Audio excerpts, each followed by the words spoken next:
Hi, it's Monday morning, more or less 10 o'clock, and it's time for, I don't know how relaxing it's going to be or how much painting there will be, but that's what we're calling it, relaxing painting with Dice and Dungeons. Paper towel here, because I'll need that, or at least pieces of it. So I'm working on the alleged number Lotus 38, number 82 for the car that won the Indianapolis 500 in 1965. And yeah, everything's going way slower than I thought it would. That's probably not a surprise to anybody, but it is. So I managed to get like practically nothing done so far. Well, I mean, not totally nothing, but some little bits of nothing. I got a base coat on the wheels. I discovered that this needs additional work, so I got some green stuff putty. I messed up on the engine block. You know, I cemented it together and it looked like it was holding really well, but I didn't clamp it. I should have grabbed some clothespins and clamped it, and as a result, there's a seam all the way around it that I filled in. So I'll be sanding this down. I haven't used this before. It came highly recommended by a very experienced modeler as being a really good filler putty that would sand smooth. So that's what needs to be discovered today, is whether it does or not. I got the wheels base coated, and what I need to do is paint the rim a lighter color, because if you looked at pictures of the car, the inside of the wheel is this dark aluminum, but then there's this bright rim, just the very edge of it. So I'm going to try to do that, see how that goes, both on the front, and somehow or other I need to do the same thing on the inside of the wheel. So I'm going to work on sanding these things first, because I might be able to prime them and paint them. I'm not sure. We'll just see how that goes.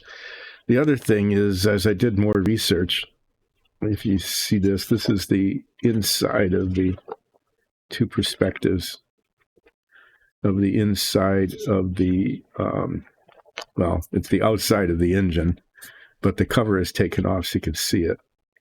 And what becomes apparent here is that these pieces here, these pieces represent this, okay, which are the headers into which the velocity stacks go later.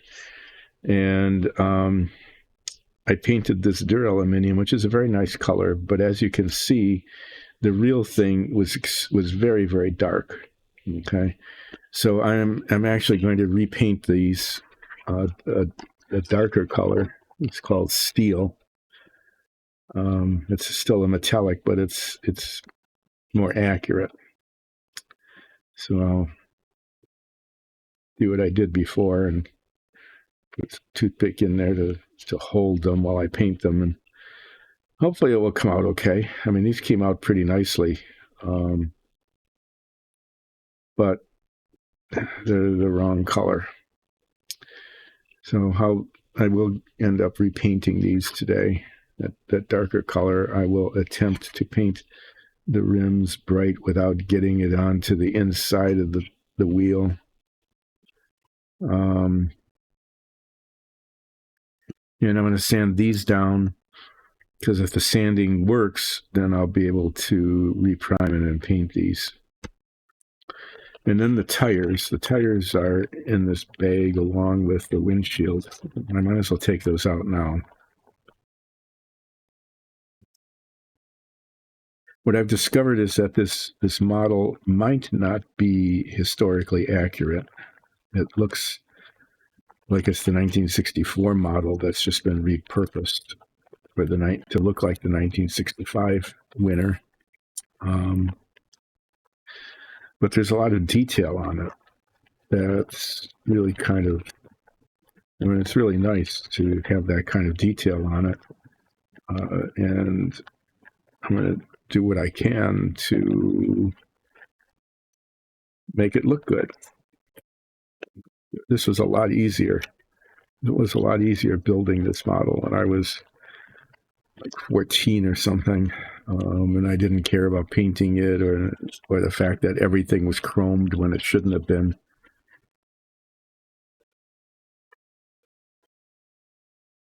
You can see, what the difference between, chromed parts and more accurately painted parts there.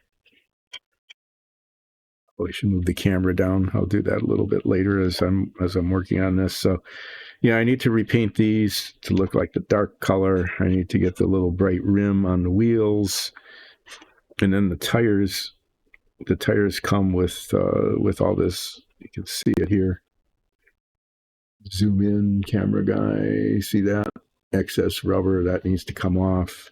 There's a nubbin on the other side that needs to come off. I can't sand this because it's rubbery.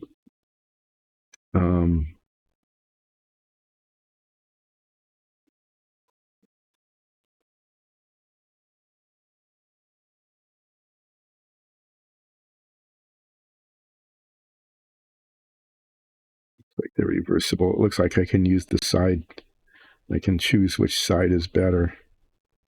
And there's all sorts of little flaws with the rubber. It's really annoying. So they've embossed Firestone on here. And the real car, that Firestone is white. And they say, well, paint it white. It's like, okay, good luck with that, because it's just barely raised above the surface. And then I don't know if you can see it or not, but there's also a raised, zoom in again. There's a raised line all around the tire here. That's supposed to be yellow.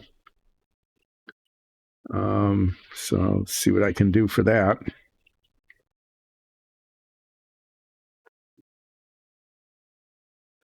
These are just really a mess. All sorts of little excess rubber that I'm not sure. I'm going to have to experiment with that to see how best to get that off. Because like I said, I can't sand it. So it has to be cut off somehow. So this is the grumping part. I'm going to be doing some sanding. And then I'll be doing some repainting. And during that whole process, I'll be grumping. The other thing that's obvious here when you look at the engine is that, the exhaust is painted yellow. I'll be able to do that. Right now it's chromed, which is not really good. But there's the ignition wires. The ignition wires are visible along the top of the engine. And if I get real ambitious, I don't know if I will or not, I might see if I have tiny little wires somewhere. I think I've got some. They used to be telephone cables, so the wires on the inside are really, really teeny. I think it'd be kind of a cool thing to do if I could pull it off, to put the ignition wires on, even if I don't have the little holders like this, the little spacers and holders that keep them in place. The other thing you can see clearly is that the suspension was not chromed. It's this duraluminum color, so I'll be keeping that in mind as I prime and paint that. The other thing you can see is that these aren't the original tires, but they're repros of the original tires, is that they had a tread. And, a long time ago, all the cars run on slicks now, unless it's raining. But the tires didn't have a tread. This is, pretty. The tread on the little model tires isn't too bad.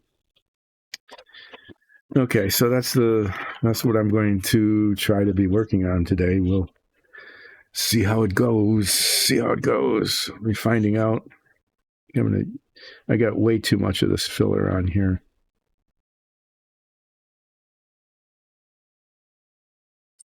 And I'll be finding out if, in fact, it can be sanded down so that it, or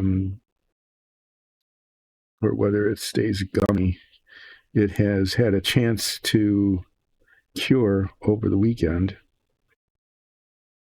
So far, I'm not really sure how it's going to work. I'm just clipping off some excess before I start sanding. The less there is to sand, the faster it'll go.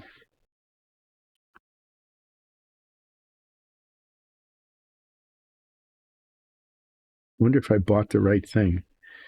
Wally Brogger said that it dries white. Green Stuff World makes more than one filler. And I was using the green putty. I think that's what it was supposed to be. Extra fine grain water based fast drying putty with an extra hard finish. That's what I want, is an extra hard finish. I'm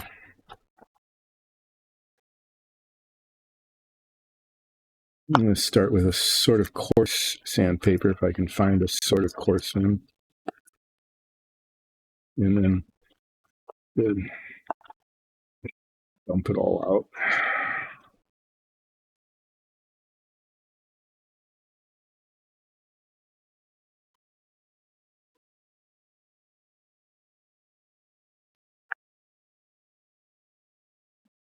I had been writing on the backs of these what the grit was, and now I haven't.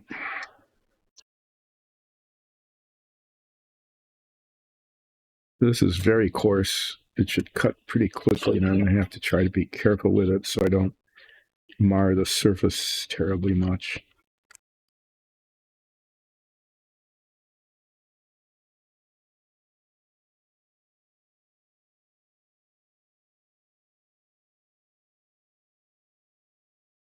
So these particular spots were circles, like this one here. That one's not going to show. I'll just move this down.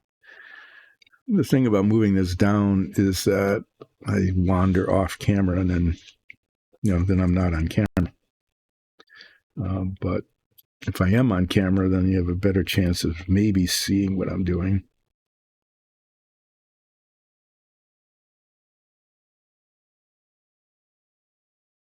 I filled in these little circles with this green stuff.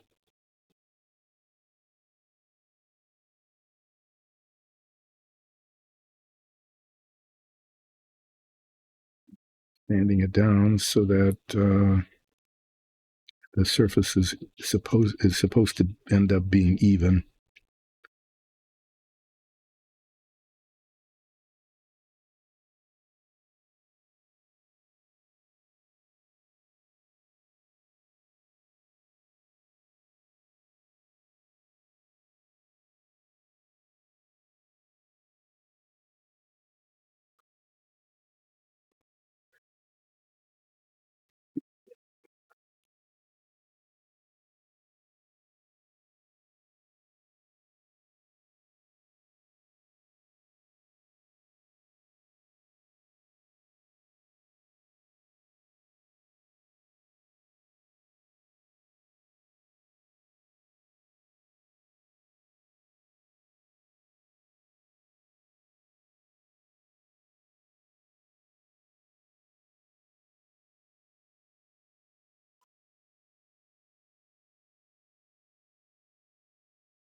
It's sanding it. You can see the green came off on the paper.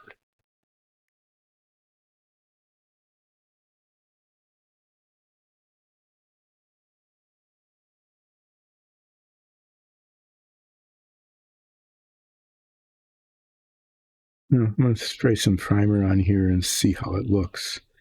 I don't know. I'm not sure. I'm not sure it's working. I think the circle's still showing. I'm not convinced.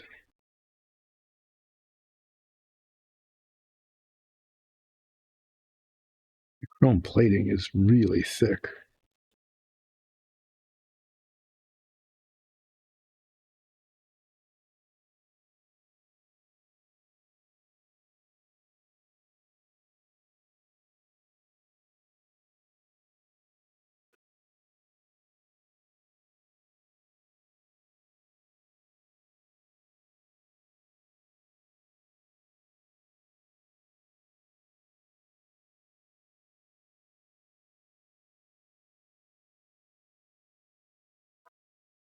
I mean, filled it in, but I don't know if it's like disappeared it or not.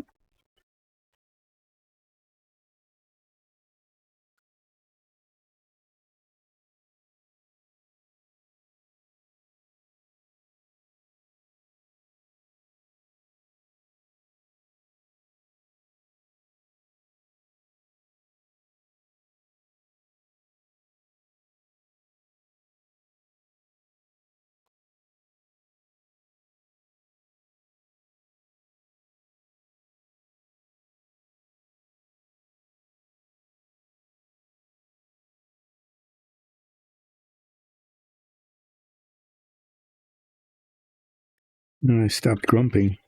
I need to resume my grumping.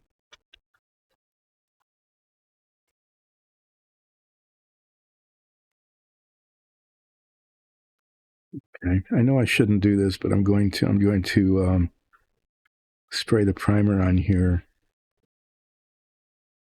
down here in the basement, just a spritz of it, because I really need to see if this is working or not.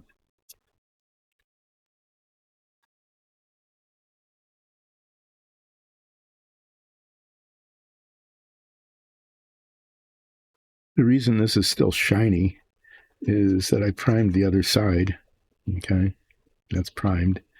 And I didn't think this would show, but then I test fit it to the engine block, and lo and behold, it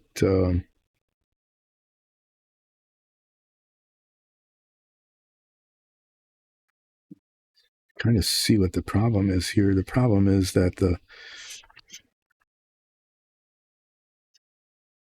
chrome plating is, especially on the other side, is kind of bulged up around where the hole was, where the circle was.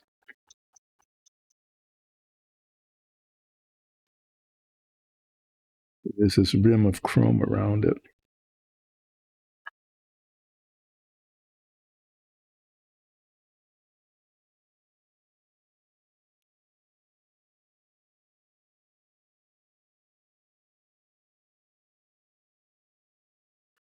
As long as that is there, I know that the surface is not even.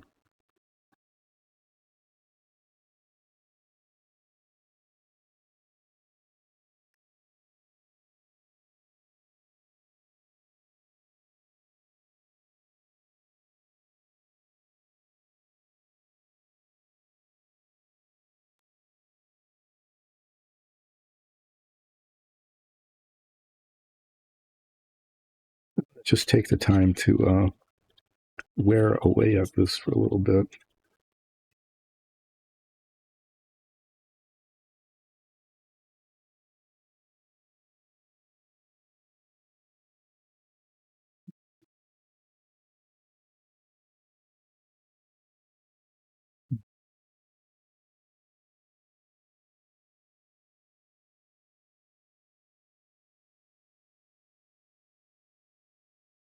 Yeah, well, I'm going to just sand it a little bit more, and then I'm getting impatient. I'm getting into the definitely grumping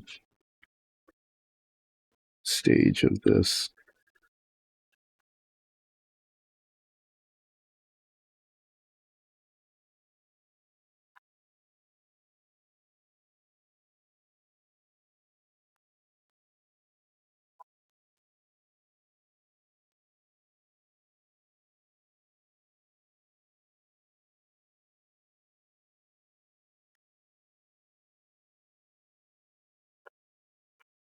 You know, I'm just going to spray paint this, and I'm going to be off screen for just a couple of minutes. I do this, and hopefully won't cause like an explosion in the basement or something. You never know what kind of exciting thing might happen on the Monday. Well, what did that took forever, didn't it? Just to sand that down, and probably failed at it. Spending 2.5 hours probably today just trying to sand things down that I probably could have avoided if I'd done it right in the first place. It's amazing sometimes. If you do it right the first time, you don't have a problem later.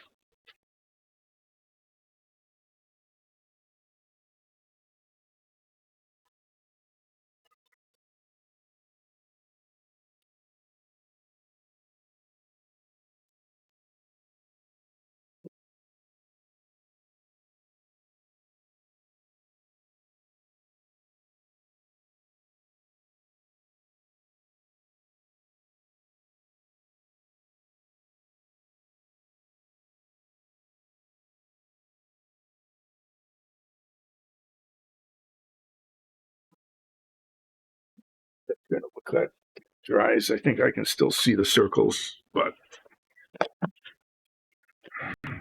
well, most of this is a flat surface, but then there's all of this that needs to be sanded, and there's all sorts of little indentations and things. So this is just going to be not nearly as much fun as one would hope.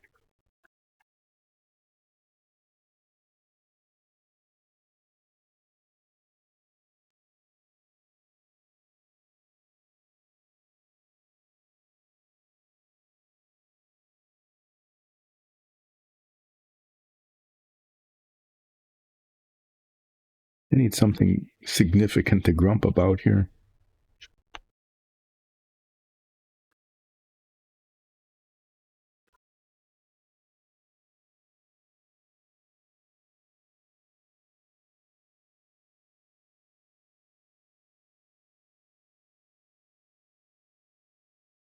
To grump about is how I managed to screw this up in the first place. It is hard. I can tell that because it's not sanding very slowly. If I use this in the future, I need to be more careful about how much is actually applied. I need to look at it here. These. Oh, jeez. Right. I need to clean this off.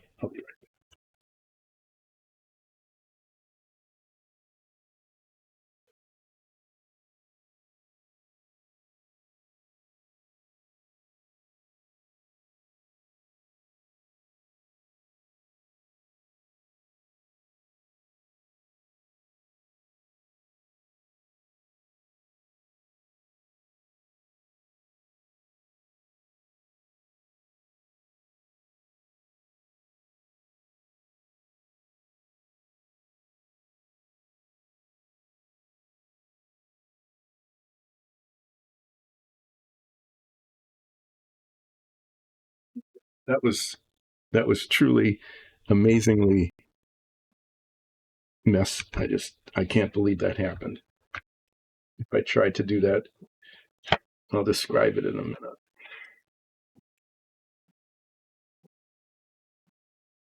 I'm cleaning up.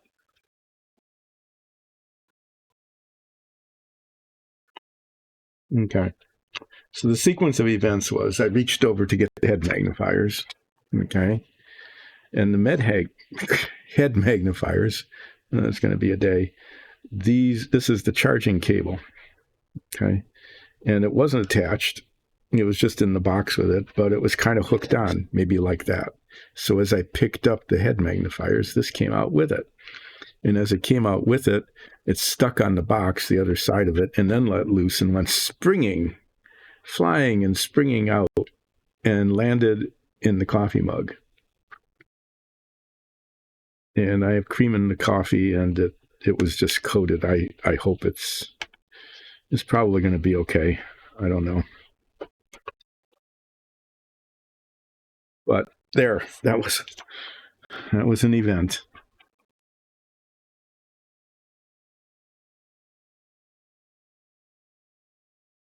Now, let me put these on, and I need to see what I'm into here in terms of texturation.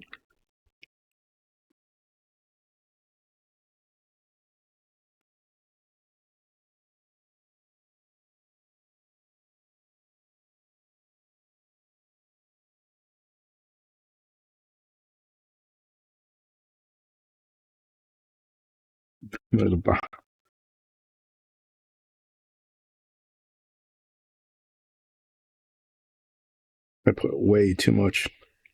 Wow, way too much on. I'm gonna be at this for like decades.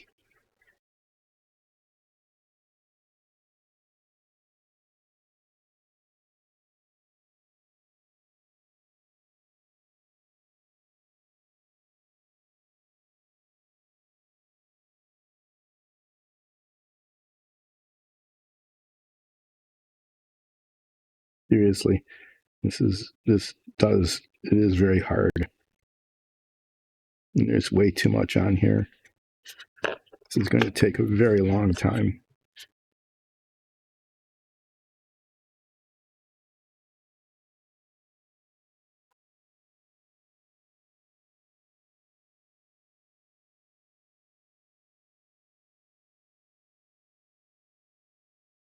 Looks like the two sides actually weren't really aligned either.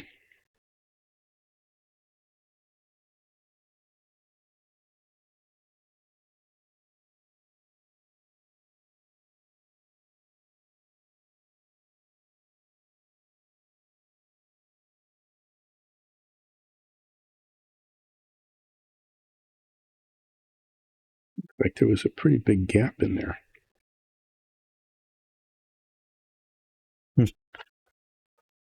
It might have been. It might have been that big because the edges are very clean.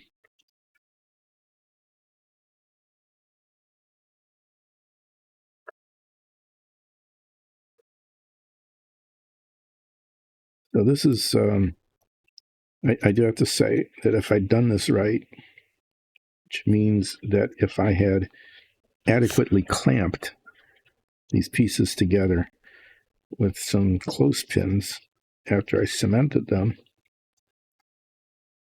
that I wouldn't have had a gap, at least not this much of a gap, and I wouldn't be doing as much sanding as I am now for as long as I'm going to be doing it.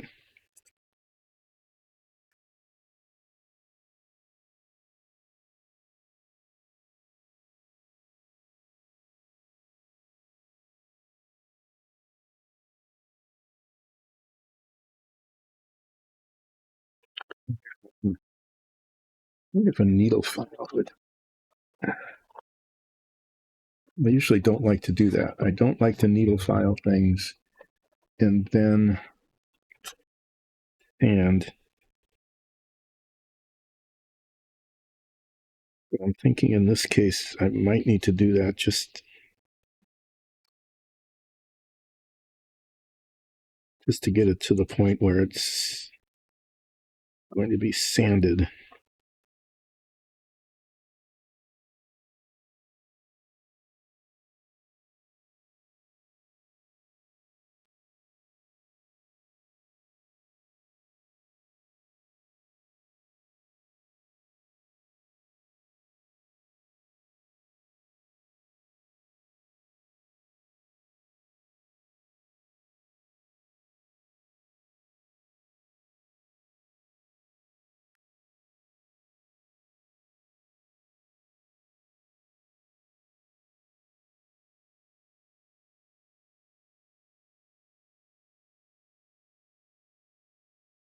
It does harden hard.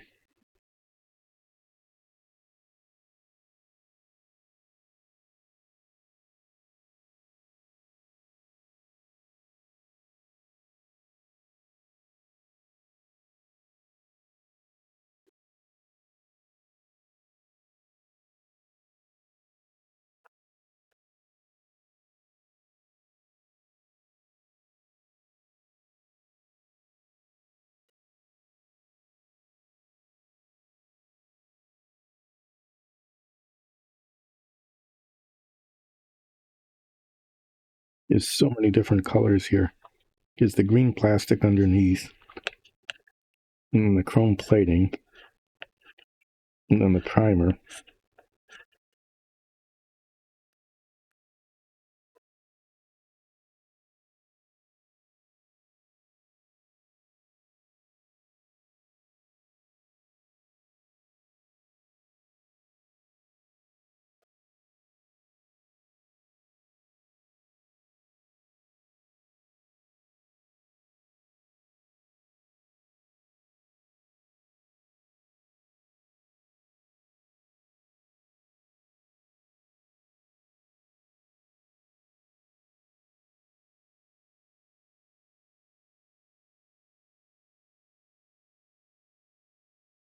Chrome plating was lumpy.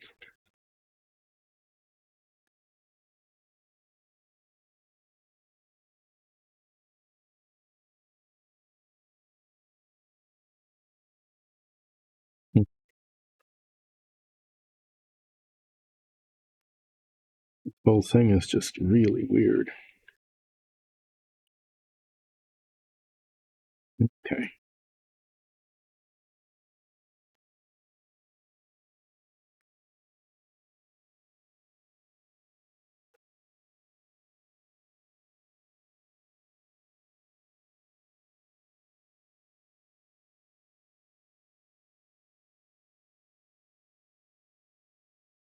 I can actually see the seam here, but everything is uneven.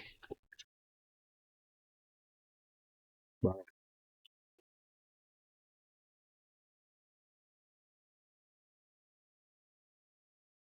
Like the whole piece is just wrong.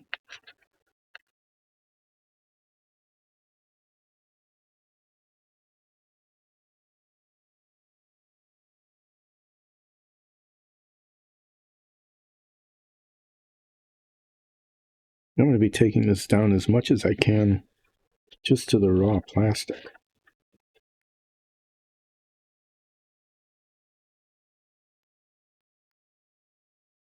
That gives me the best chance of having even surfaces.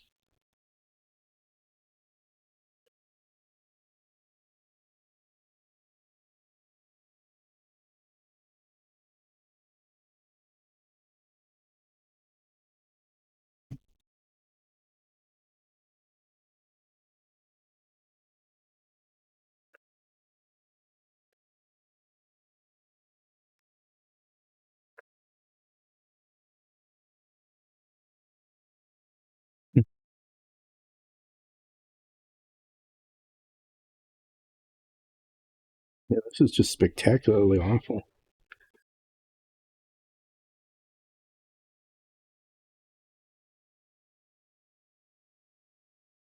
What's going on here?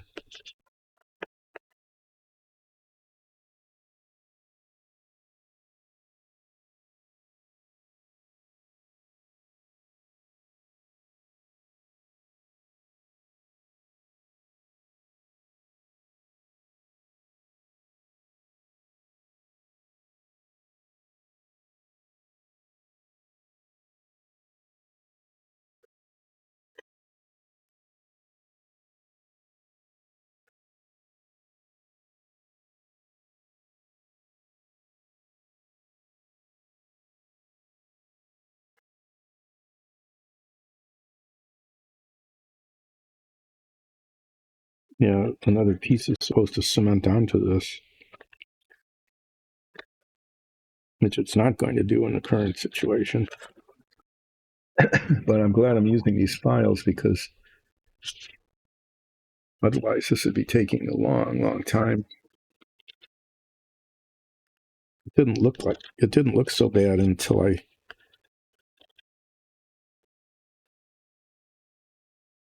started using the needle files on it and just started to see how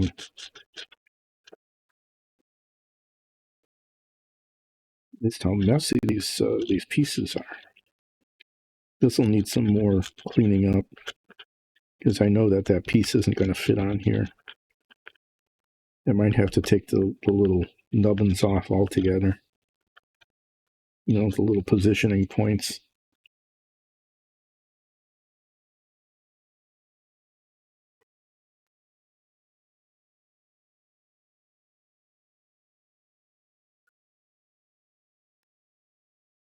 This is one of those things that it is simultaneously detailed and mess.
Yeah, I don't know how long this is going to take. It's going to take a lot longer than I thought it would. Let me move this down and see if I can stay on camera. So this dark green is the raw plastic underneath.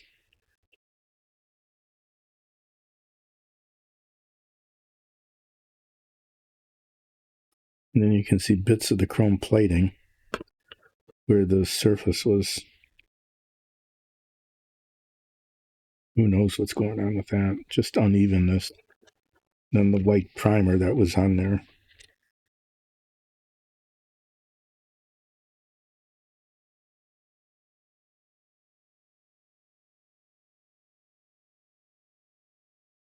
And then the massive amount of putty that I put on, that has to come off.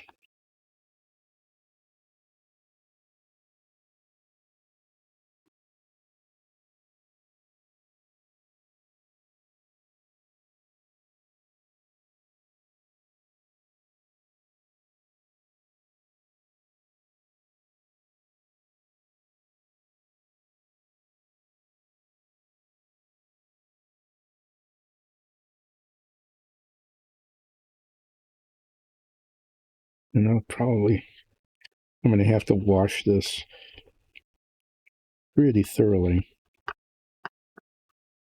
to get all the dust off of it.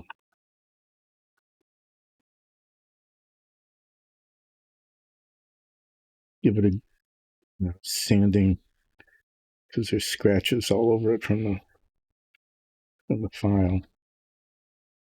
But we decided that I needed to do that because the volume of the putty on it is just way too much.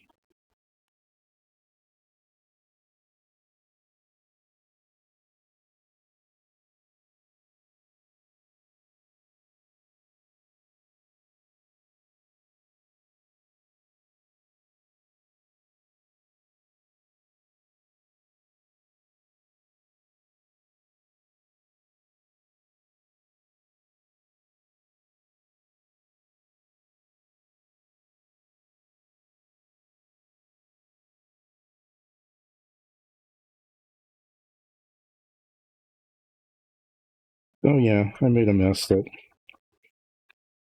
I didn't have to by applying way too much of this putty to it.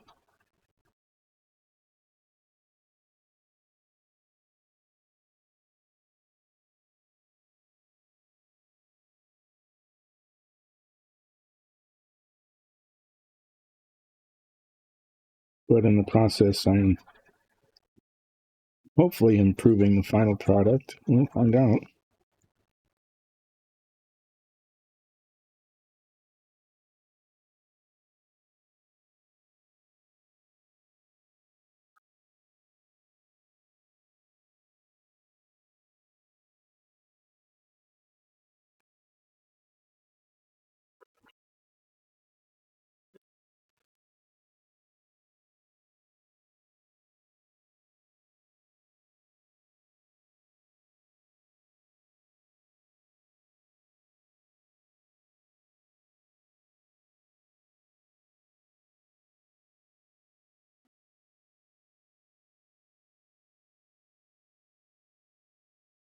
Well, there's that. I'm going to use this and try to polish it.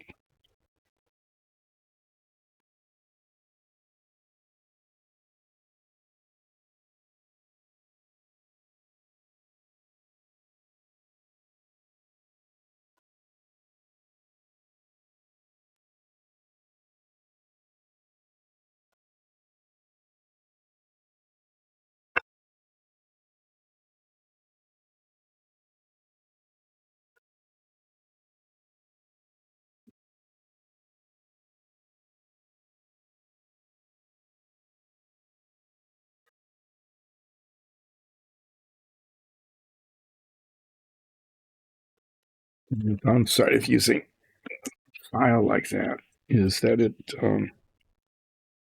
leaves file marks all over the place. I'm going to rub it with 600 grit, and then like 1500 grit.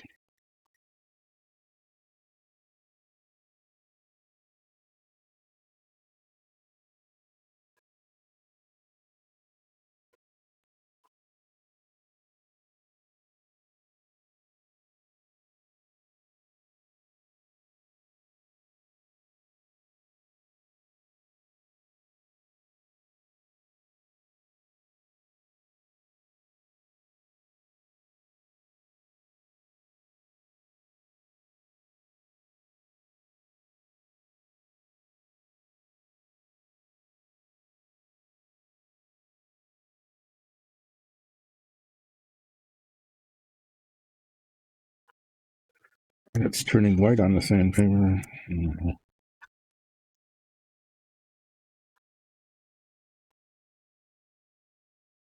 Not really clear about a lot of what's going on here. Other than that, I made it worse to begin with. So the fixing of it is taking a lot longer than it should.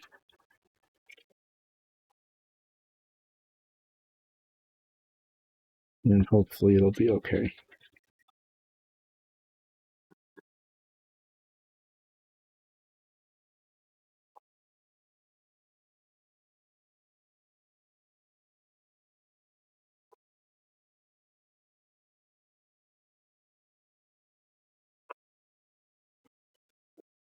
And I'm just making a mess here on the work surface too. Making sure that there's just a real mess everywhere. So the sequence of events as they occurred here is that I cemented the two halves of this together,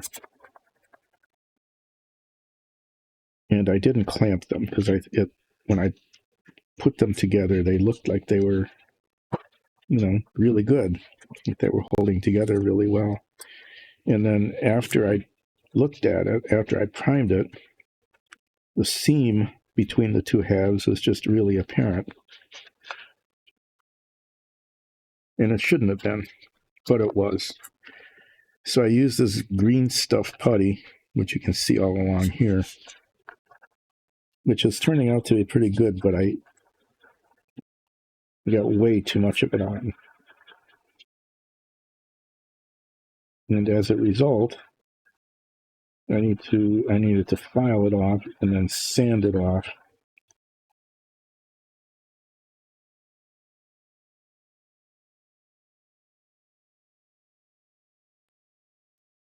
Just so that little bit of a seam, the tiniest little bit of a seam is filled in. And it is. Yay. But much more effort than I had expected.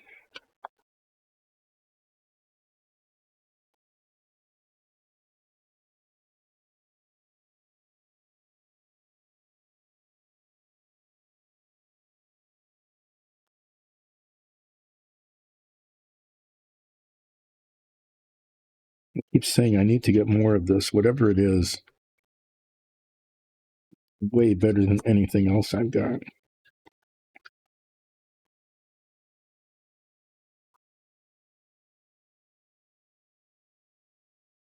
Silicon carbide waterproof sandpaper. It's very old. I don't even know. I'm sure I can still get something like it. It doesn't clog up. It polishes really nicely. I mean, it's just altogether good stuff.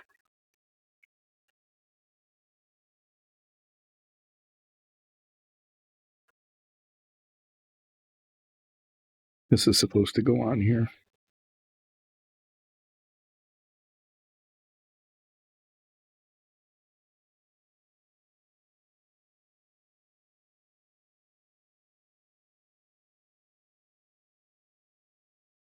Yeah, I mean, it sort of does. It'll do.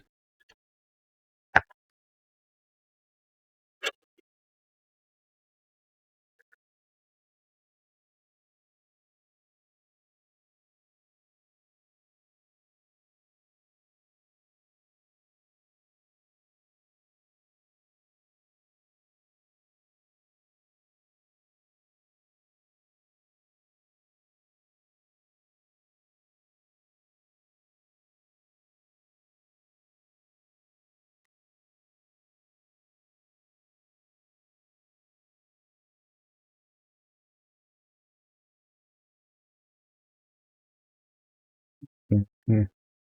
And up the back here.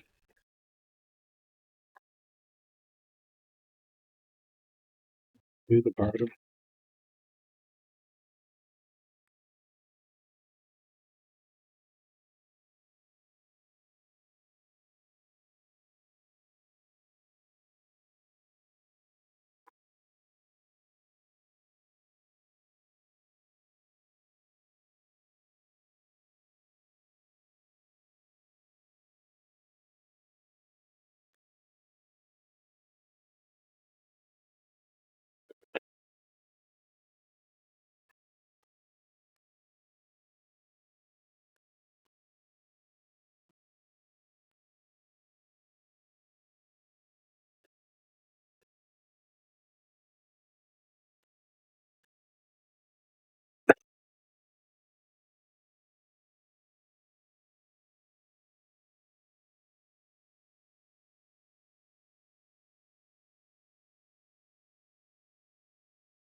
Okay.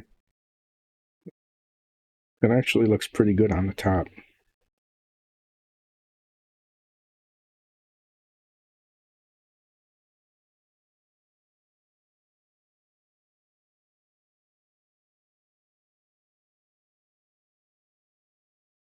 Yeah, that'll do.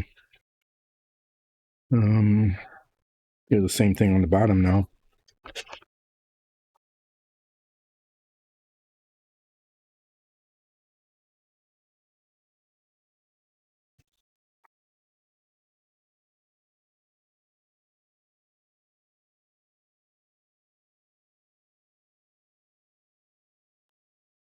Get it right down, like I did up here, right down to the bare plastic. Because the two sides they aren't aligned perfectly, so this will take care of that problem too. Hi, Aman. Oh, it's coming along beastly slow. When I put the two halves of this together, the seam, after I primed it, I could see the seams, so I filled it with this putty, but I got way too much of the putty on it. So now I'm filing it off and sanding it down and polishing it, and then I'm gonna clean it. Spend a lot of time cleaning it, and then reprime it.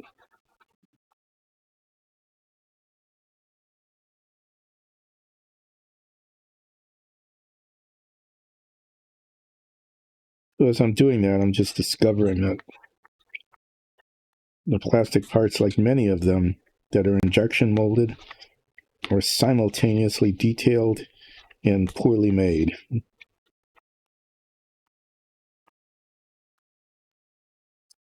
So I'm dealing with the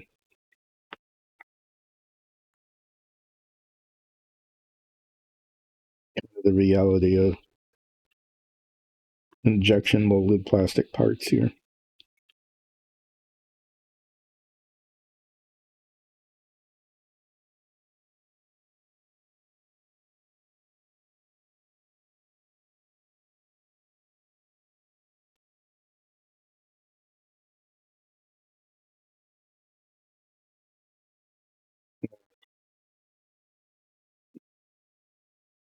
And after it's cleaned up and primed, I'll take a look at it again and make a judgment about whether it needs additional work or not.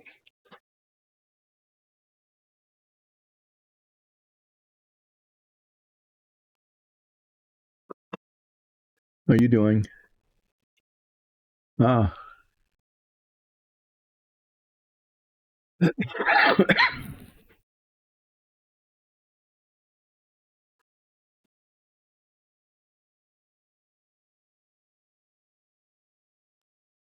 You don't have your whole group together yet? Oh, not okay, from the old group.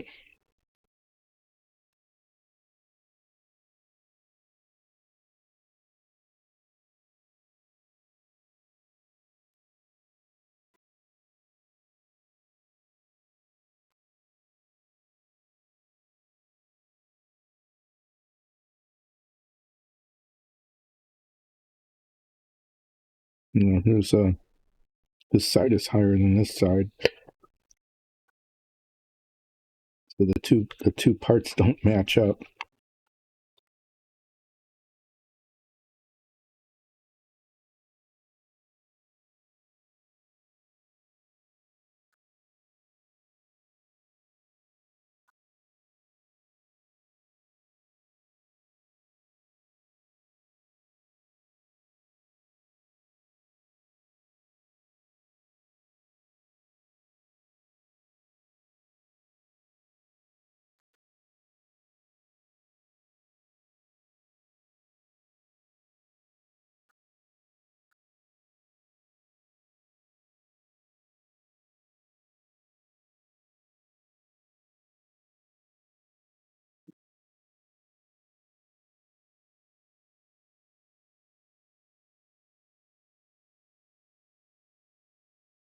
I kind of cut a groove in there.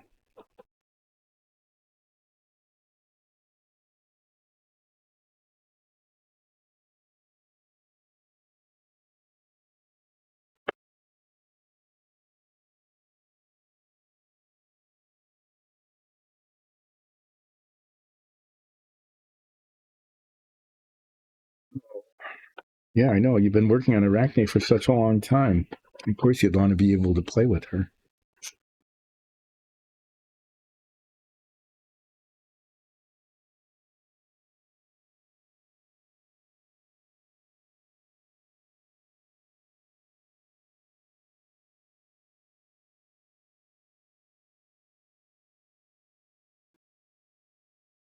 You seem to be getting it out.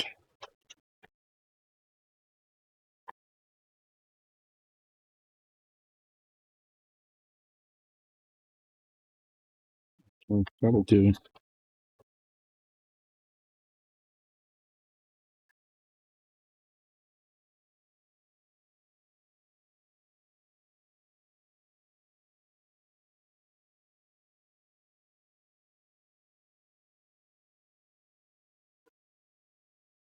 Yeah, I understand that.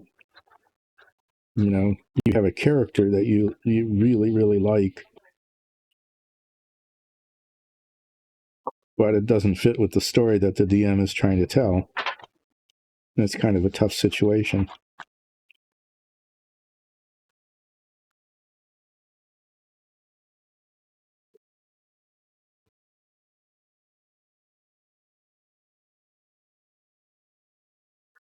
Well, this is taking like 5 times longer than I thought it would. It's not surprising.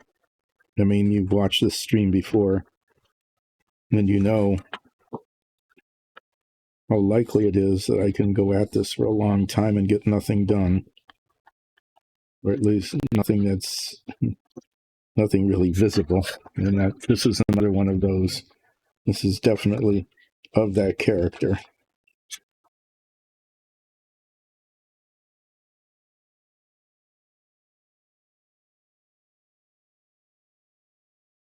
Well, I've discovered 2 things about this putty. One is that it definitely does harden into a nice hard surface. So that's good. The other is don't use very much of it because the cleaning up process is somewhat arduous. This file is going to need a thorough cleaning.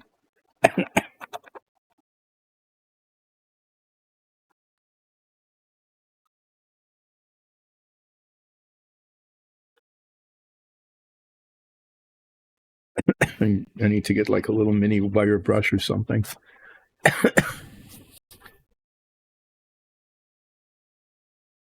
Oh, this is your new character, Agent Smith.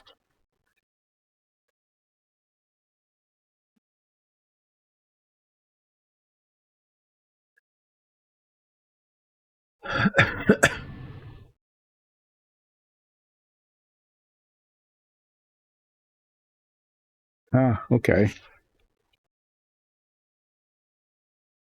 It's kind of like The Prisoner. It was an old TV show. If you haven't seen it, you should catch it.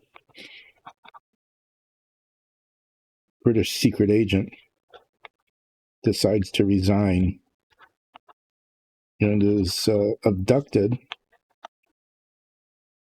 and taken to the village where they attempt to get him to explain why he quit, because they don't trust him at that point.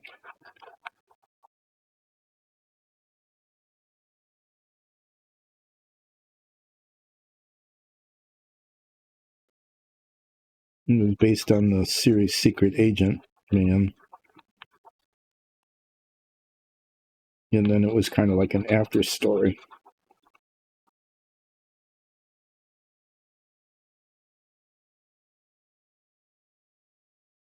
Okay, now I need to sand this down mightily and then polish it.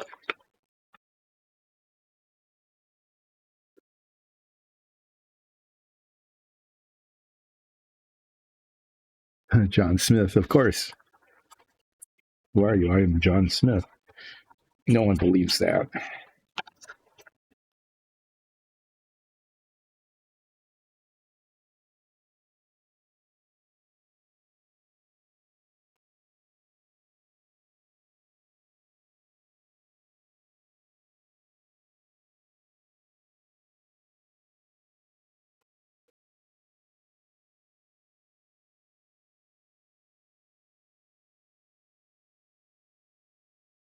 I like that you made that, gave him that name.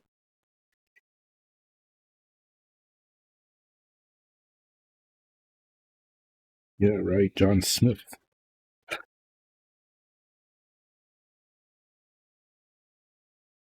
No aliasing going on there.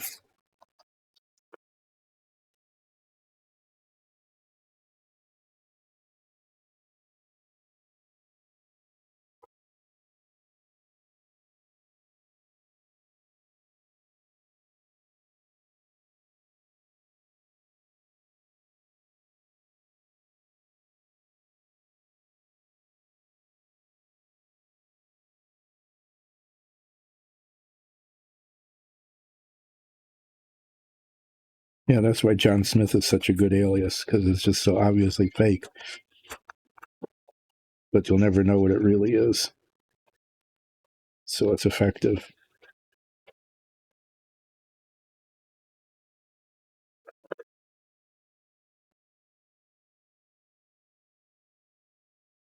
So just as a reminder, I am not going to be streaming on Wednesday. I have yet one more of these family things that I need to be at.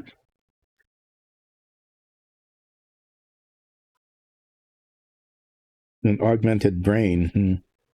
So what does that do? What does the augmentation do? I mean, his brain one.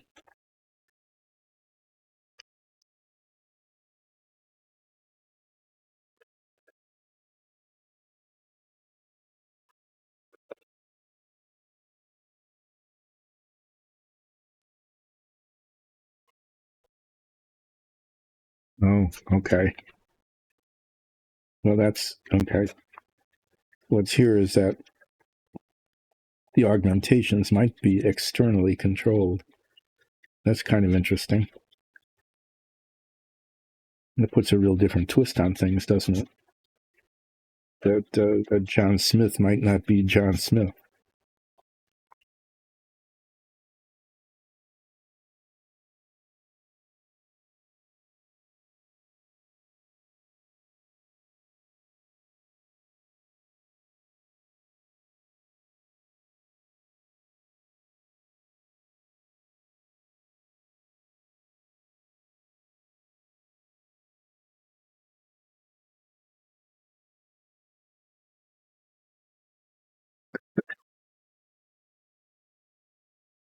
Oh, he can link it. Okay, he can actually link with other with computers. That's kind of an interesting twist.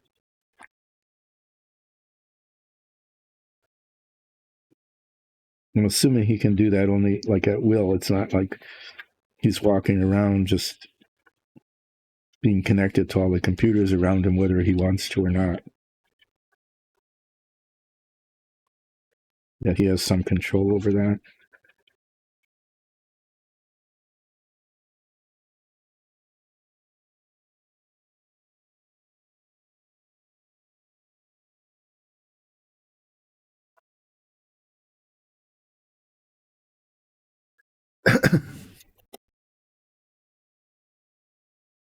Mm-hmm. Yeah, it can go the other way then, right?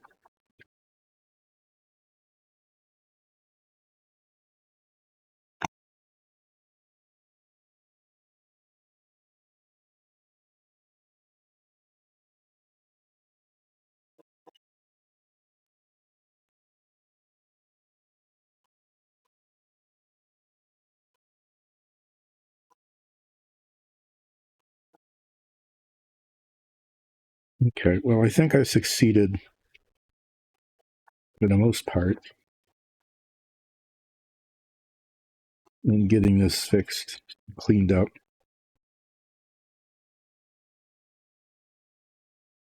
Seems, taken care of okay.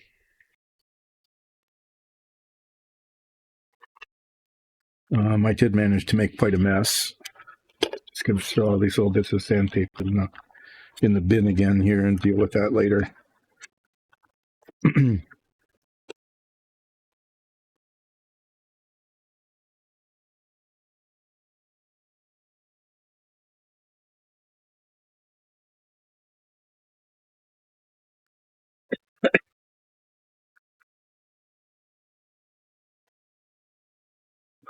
Yeah, yeah, that's right. We don't, that's really a good point, is that anything electronic is susceptible to an electromagnetic pulse, even a very small one in this case, just directed just at him.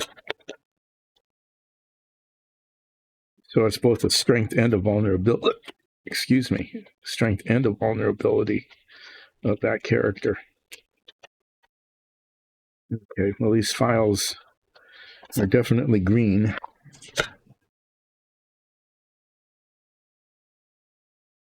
And they're clogged up here. I'll have to work on that.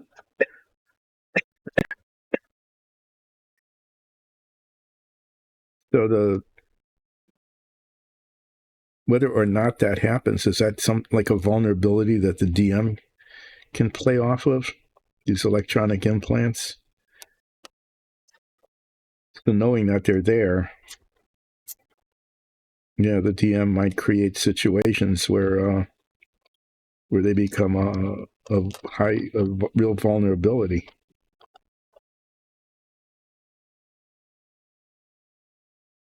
It'll be interesting to see how that plays out. I've got all this green dust here now.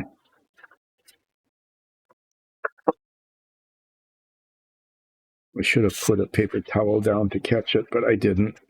One more time where. Mm-hmm. Be right back. I just need to get rid of this.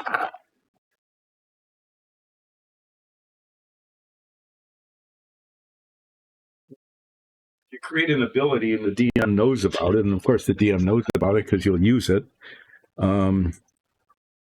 Anything that could be a liability, it's fair game.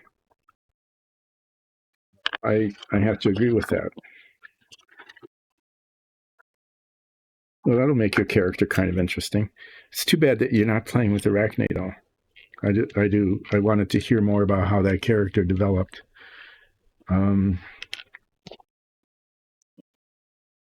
Okay, what I'm going to do next, I'm going to do something that's slightly more relaxing. And that is, I need to repaint these parts. At the very beginning, as I mentioned, I got pictures of the real thing, And this dark area here is this. Okay, velocity stacks go into this little opening there. And those are painted. Those are just bright aluminum. Okay, but this is dark. The header is actually quite dark, and so the color I painted it is a nice color, but it's not the correct color. So I'm going to get out a darker metallic called steel.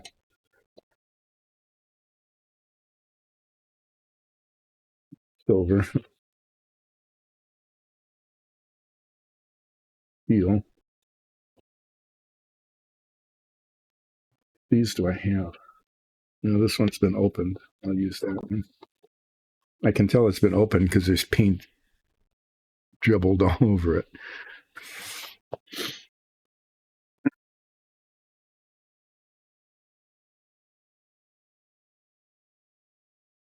I'm trying to find a place to put my glasses, but I'll be able to find them later. But yeah.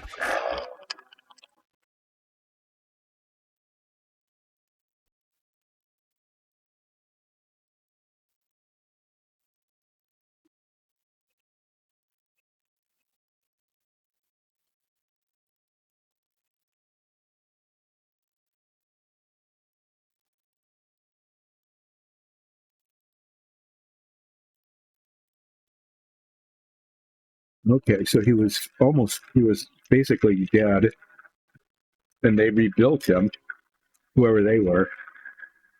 But whoever rebuilt him, okay, he didn't agree with them, and he ran off. So now he has to keep his identity. Are they pursuing him? Is he in danger of being captured?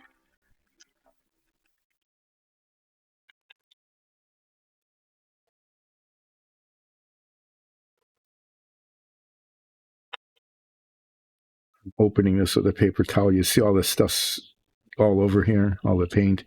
That's because sometimes when this is opened, it spurts out like that, and then it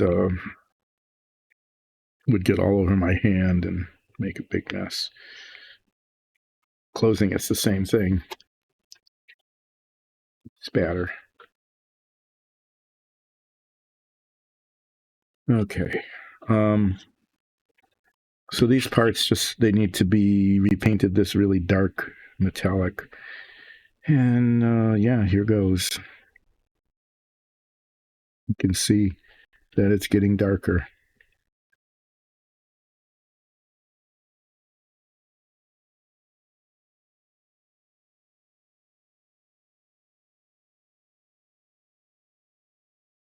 So this is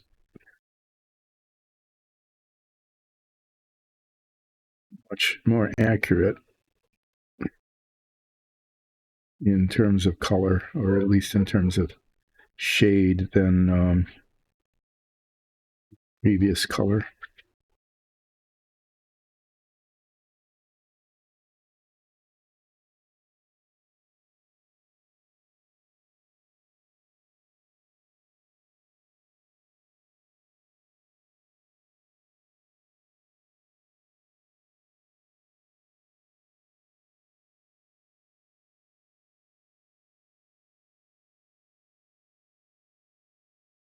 I might end a little early today.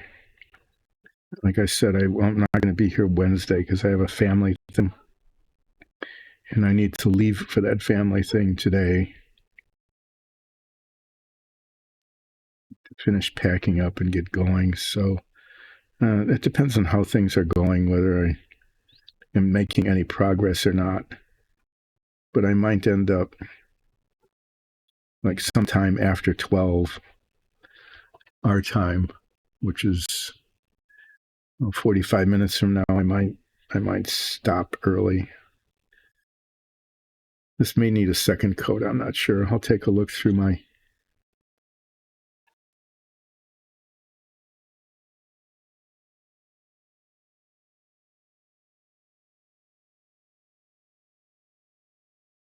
Oh, okay, so what they did to him was it was not consensual.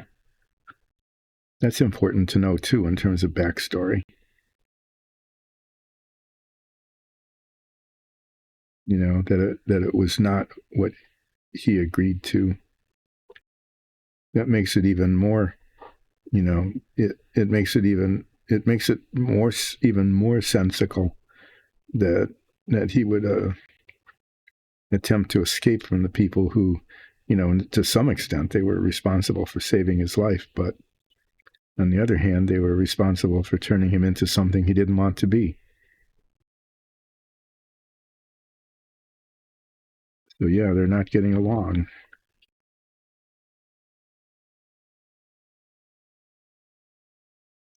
He used this steel paint quite a lot. It's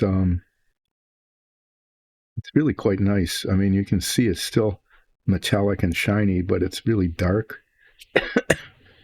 And so, you know, for certain armor pieces and weapons and things, it's a good color. I mean, it's a good shade of dark.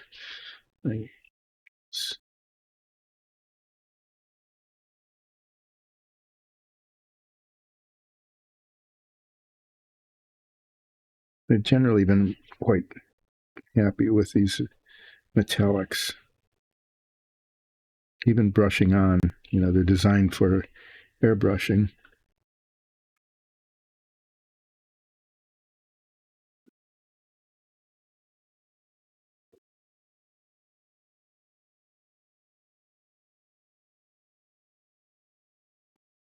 Yes, it would be, especially if they knew that he was hunting them. I mean, if they were familiar, if they were aware of that, it would make him maybe a little less welcome,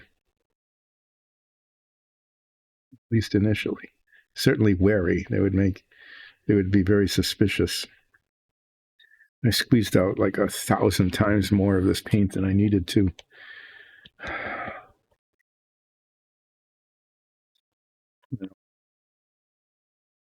Yes, it's sort of, but not quite wasted.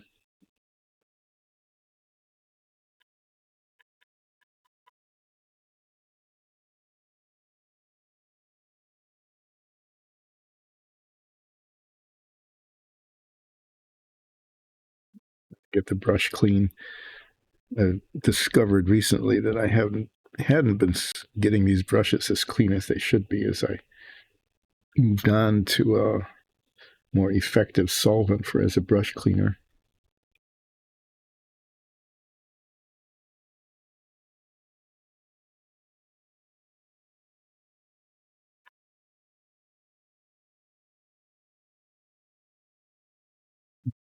What I'm going to try to do next, I talked about these. The inside of the wheels are painted. The metal that they were supposed to be is dark, but this very edge here is in all the pictures is a lighter color. Now, actually, it kind of looks that way because of the reflection of the light. Maybe I won't mess with it. The effect is exactly as in the pictures. I don't know if you can see it. Yeah, you can. See how the very rim looks lighter? In all the pictures, it does look lighter. And I thought maybe this was like a two-part wheel, but it isn't. It's just the way the light reflects on not only the model but the real thing. So I don't need to mess with that, and I'm not going to then, because usually it doesn't end well. I need to clean this thing. I'm going to get some use isopropyl alcohol and try to get as much of the green sanding dust off as I can.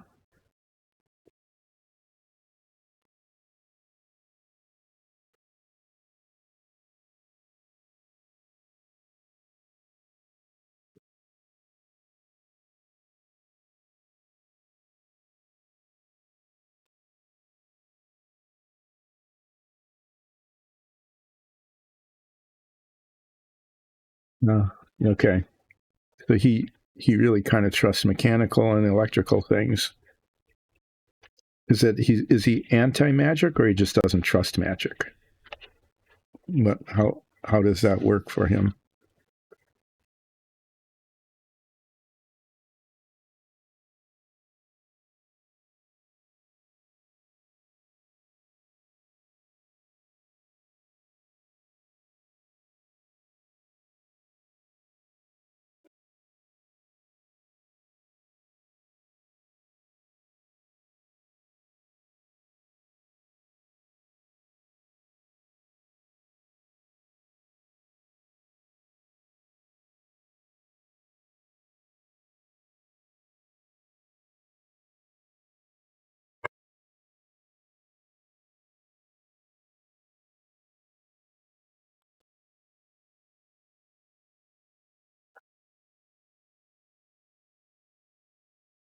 Quiet here.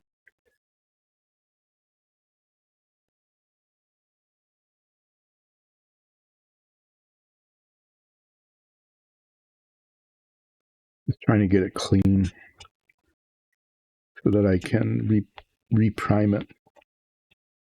And hopefully, after it's reprimed, it will look okay. And then I can paint it. The base color is going to be that duraluminum that I've used before.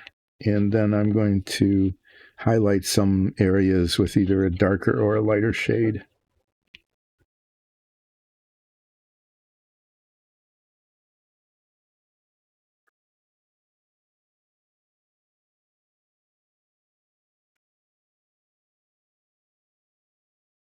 Yeah, that's pretty good. I'll let it dry and then I'll dust it off.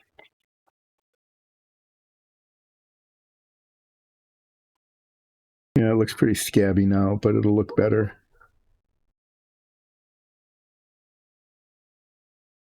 Okay.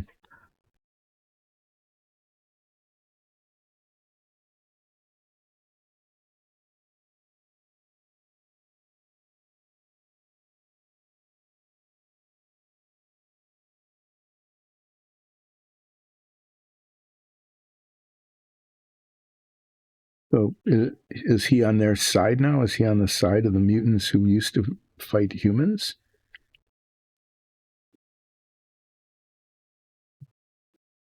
We salvaged that somehow.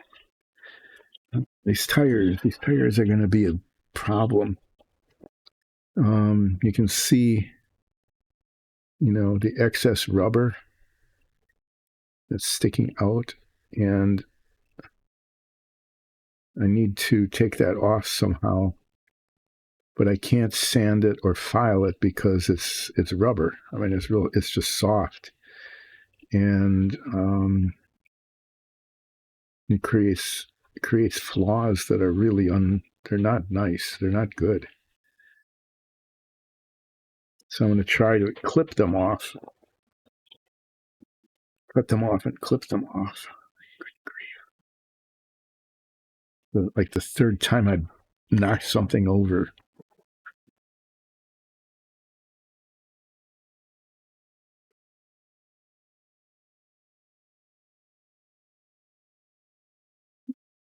Okay.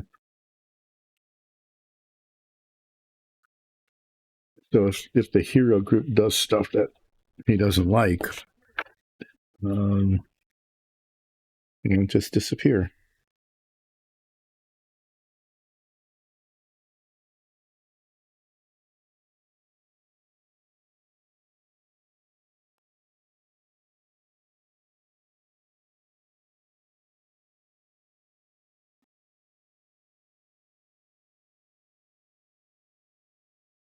Sort of work down there.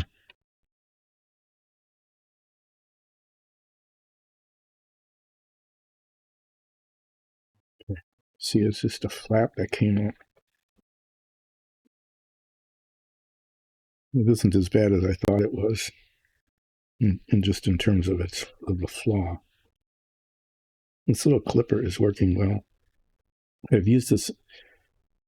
I didn't buy this; somebody else did, but it's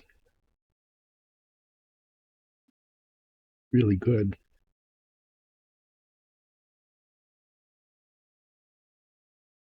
This is definitely going to be the inside.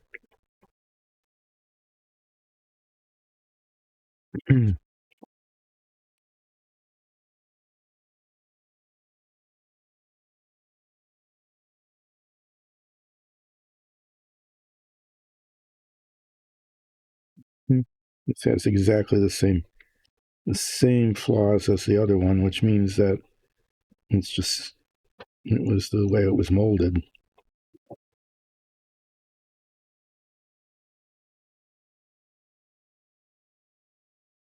All going to be like that.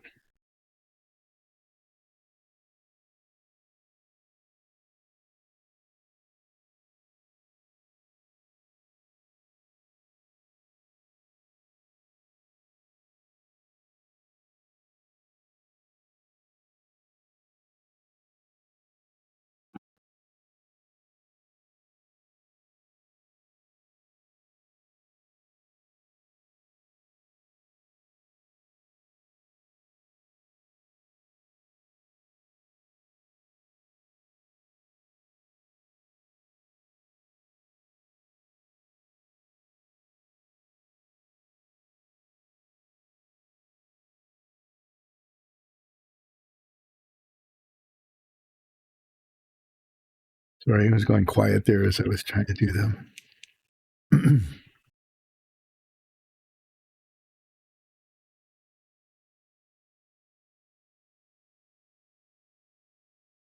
So has the DM agreed that this character fits better than Arachne would have?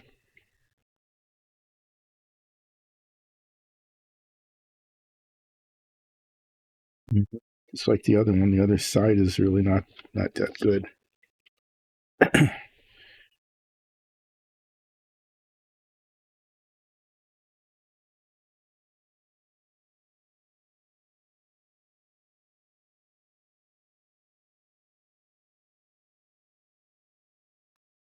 Okay. I suppose that has to happen sooner than later, then, doesn't it?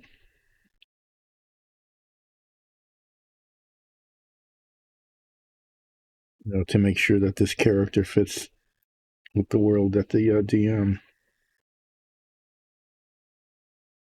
So when will this campaign start? Do you have any idea how it's going to go?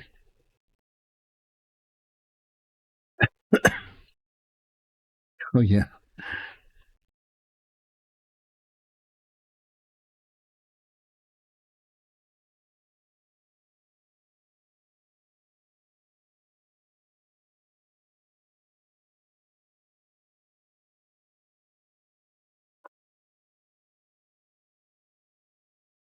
Yeah.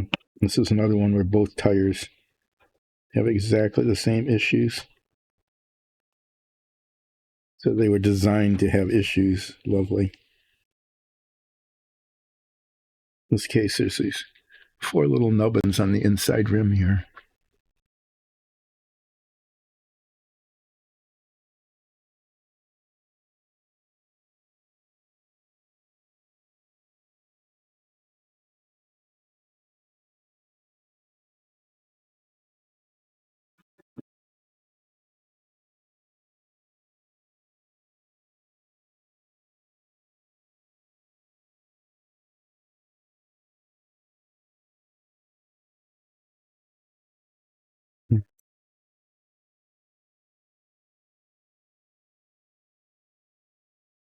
Trying to get the angle on this so that the clipper will actually clip where I want it to clip.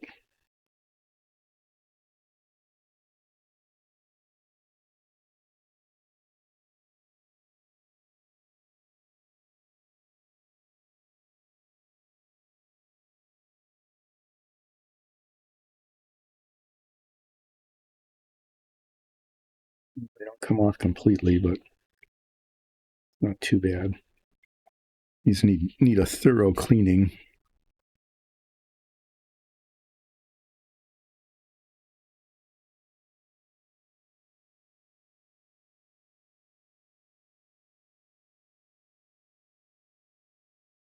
A little dust and dirt. Yuck.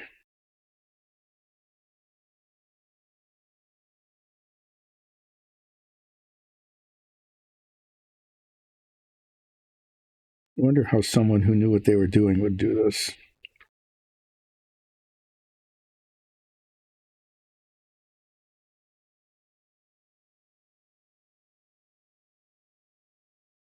I'd probably do it the way I'm doing it, but with more skill.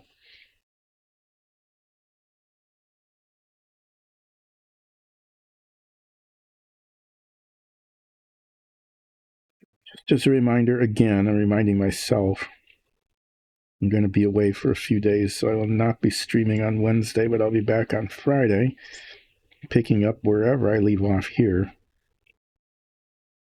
I'm not sure where I'll be leaving off. We'll be finding out as the time goes here.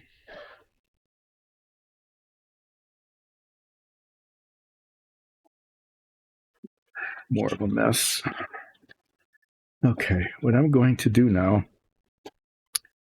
I'm going to clean off one of these tires, and I'm going to try to make the Firestone on it white. It's supposed to be. And I have a plan, kind of. A little unconventional, but I don't know if it's going to work. So I don't know if it'll work or not.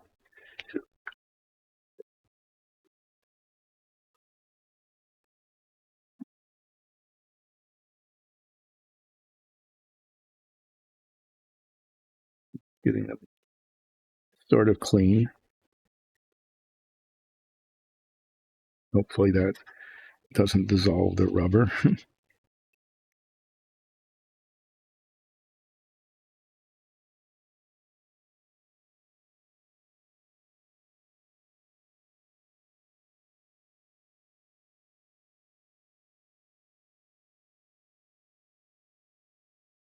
Getting these cleaned before I put them on, that'll be interesting. So yeah, I don't know if you can see it. I'll try to do it again. Is if that were in focus, and I don't know if it is, but you can see Firestone there. And on the real tire, that's white. Okay. And then this raised edge around here is yellow. And somehow or other, me is supposed to make that white and yellow.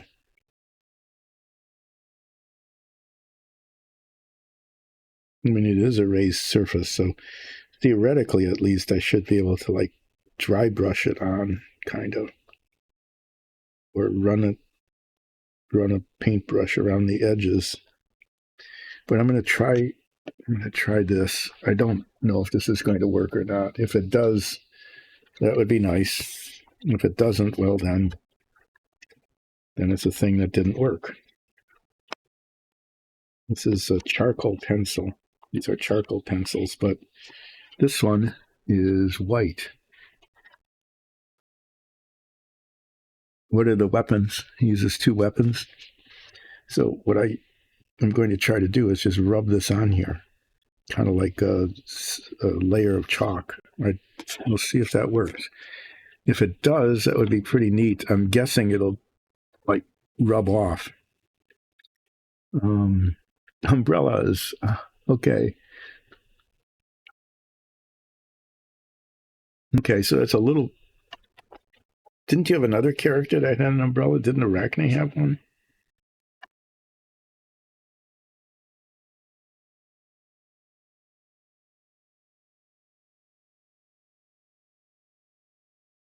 Okay, yeah, like a sword cane.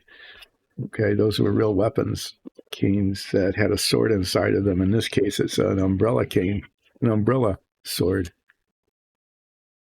Mm-hmm.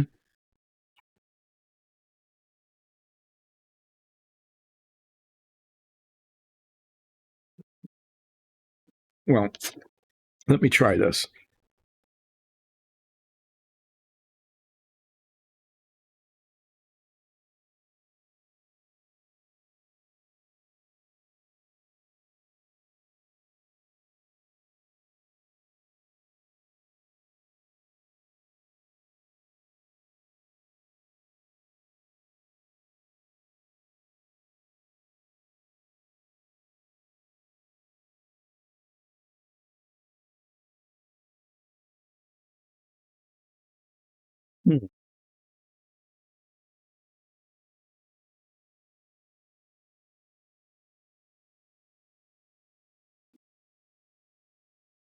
This has promise.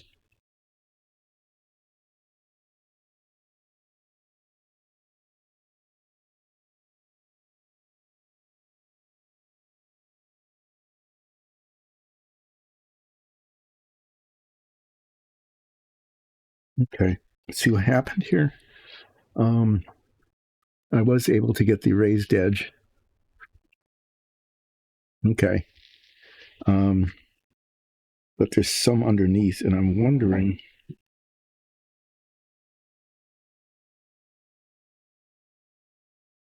if I can clean that off around the letters.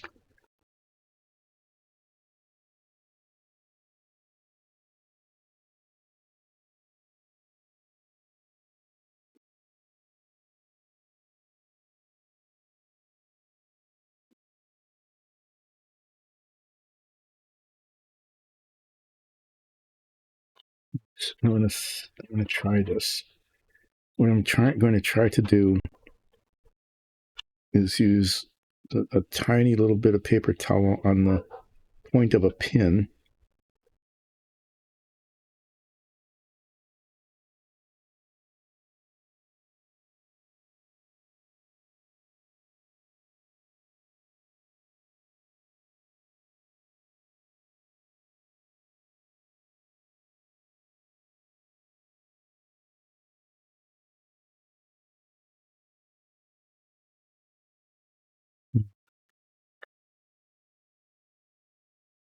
It'd be the tip of a toothpick.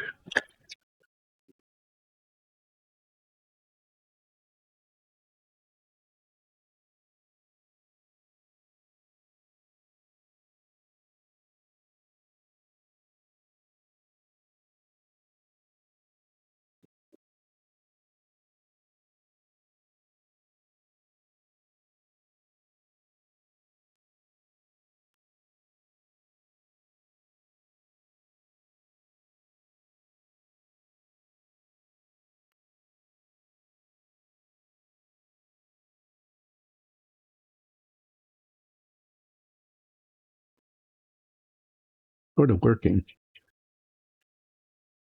Okay, so there's a shield.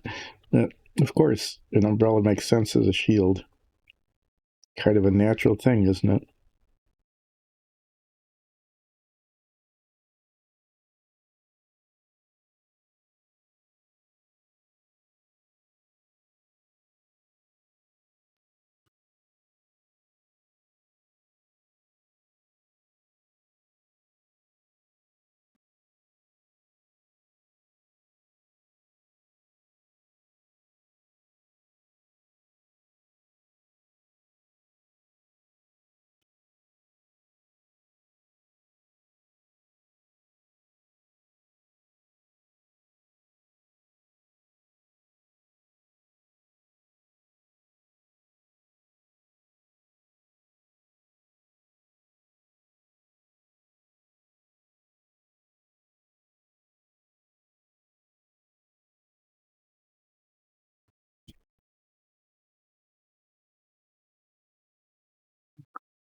It actually worked. Seriously, it really worked. I can't believe it. That's pretty neat.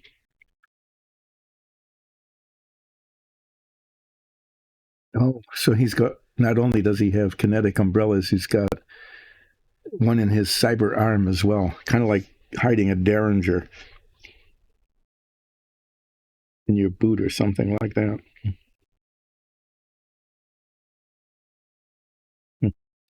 Let me try it on the other side then, too.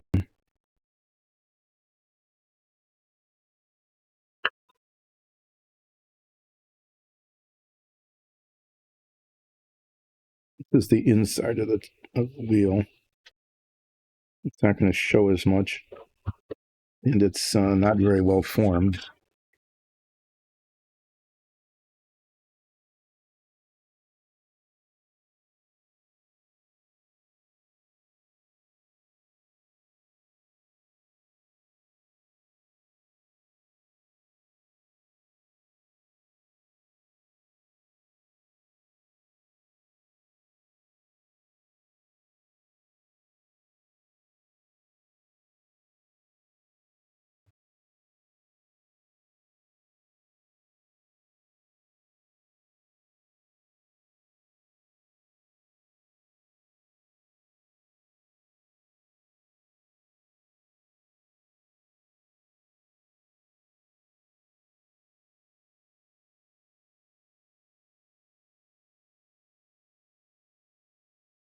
No, what I need is I need a yellow one of these so I could do the ring around it.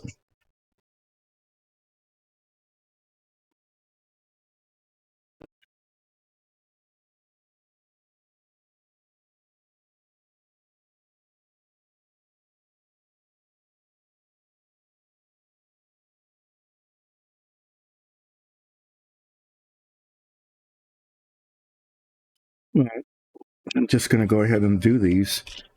Oh, I see. Okay. So it's not what all does the arm do?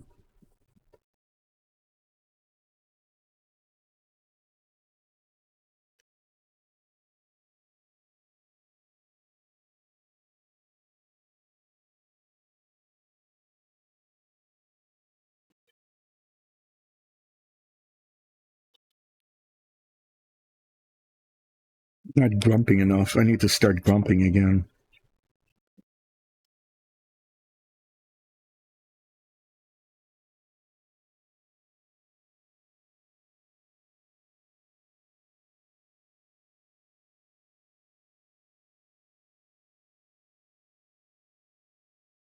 You can't hear it, but there's a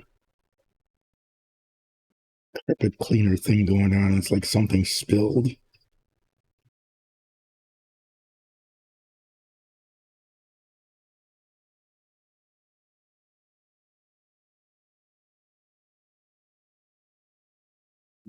People upstairs are cleaning something up.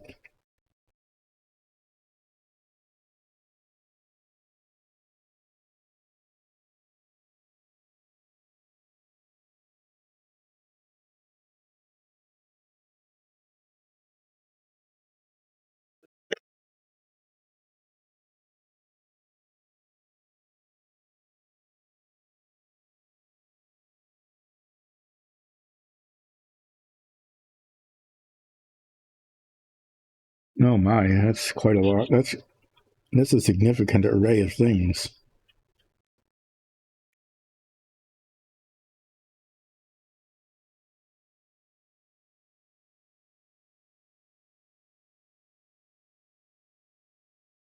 How would he grow extra arms?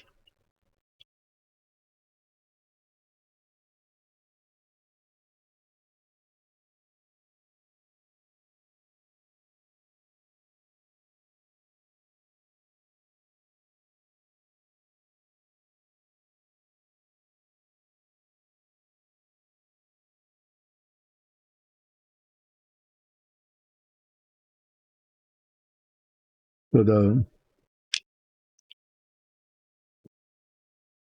so this does it kind of work by when you meet skeleton? It's like an armature. It's like a not a bone skeleton, but like a metal framework that can be used for another arm.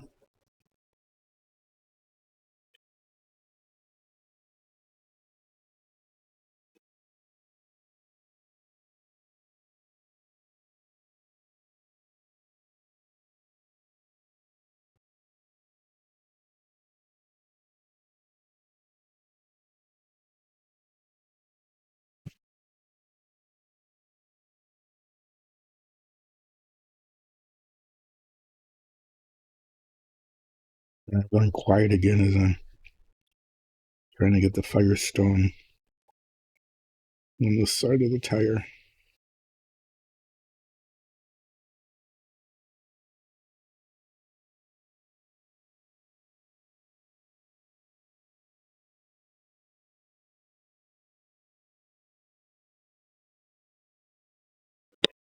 And the side of the tire is just in and of itself a mess.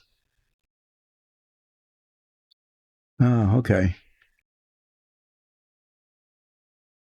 For the goo, for the fleshy stuff.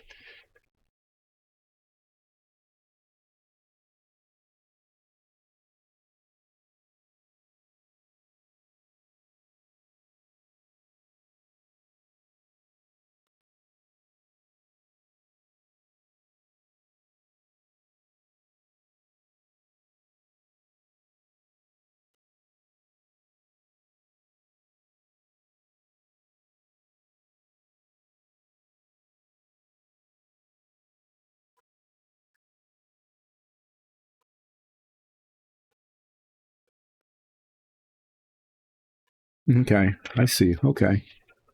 So how much control does he have over this thing?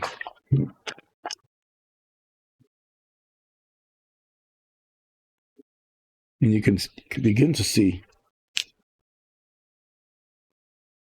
what it would be like if something took control over it from him. That would be could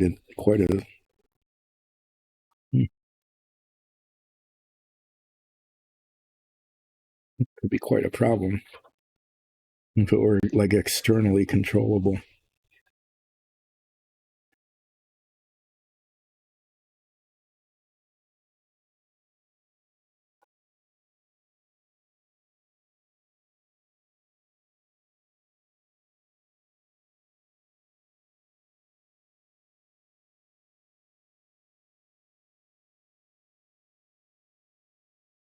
Little okay.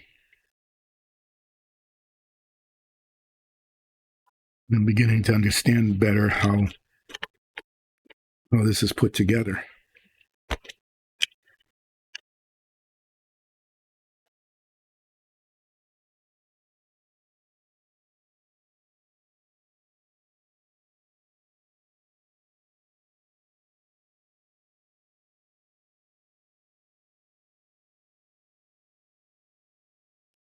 These tires, Firestone is not as tall.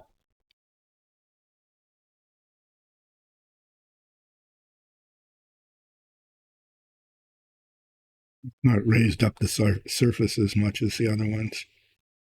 Going to require a little more cleaning.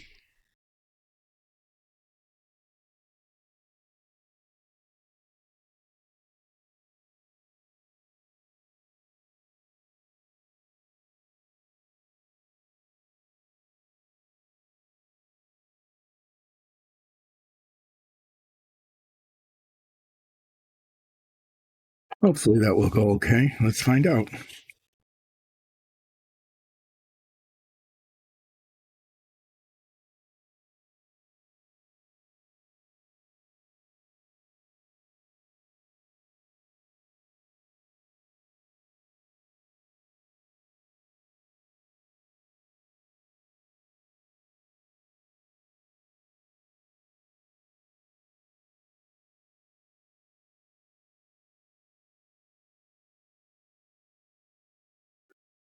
He could become a really powerful weapon for his adversaries if they were able to hijack him.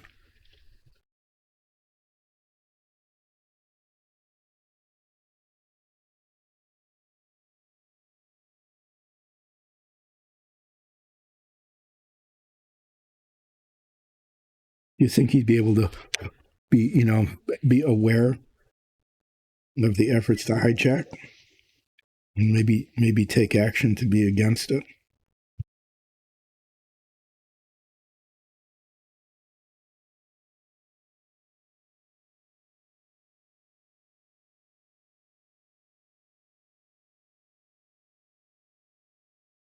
Like fight back against an effort to hack him.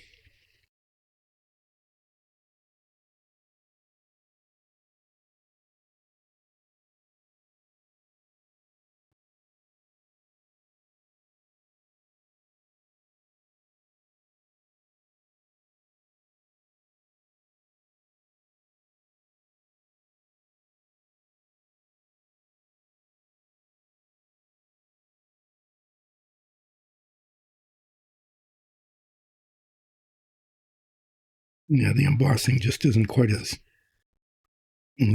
tall as on the rear tires.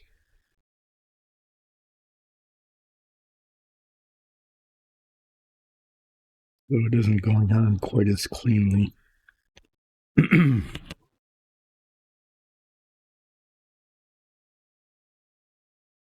What I'm doing when I rub it on the paper towel here is there's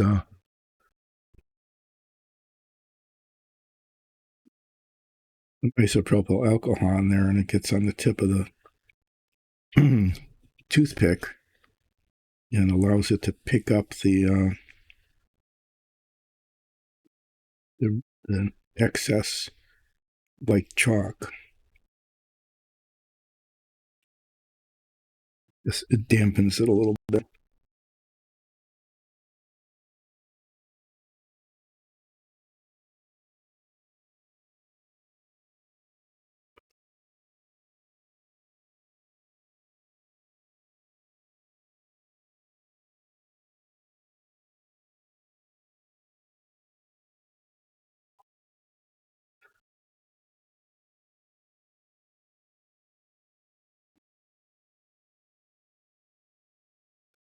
Getting close to noon.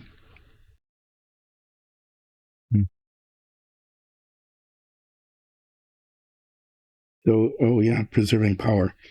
So where does the power come from? Is he like, does he have batteries, capacitors? Does he draw it from elsewhere? How does he recharge too?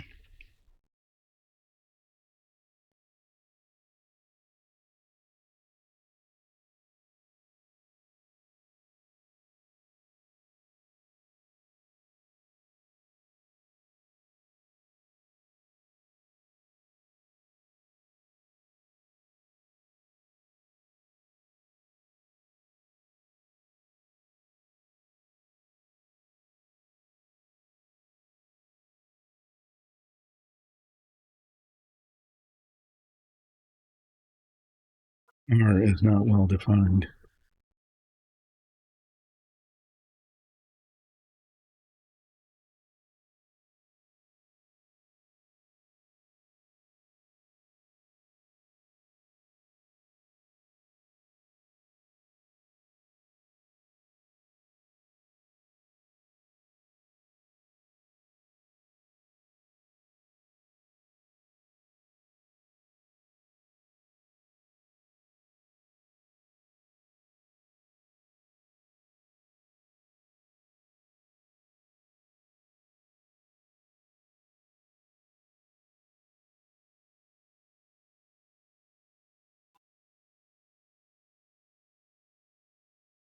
Okay. Oh, so it's not quite magic, but it uses his metabolic energy. I mean, from his regular body as a charging mechanism,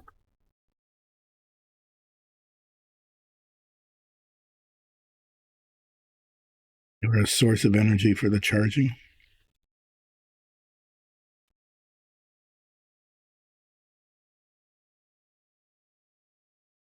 Yeah, so there are limits to what he can do because of the his own physicality.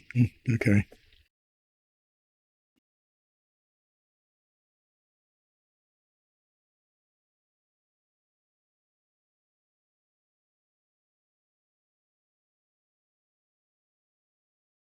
This one's okay, but not great.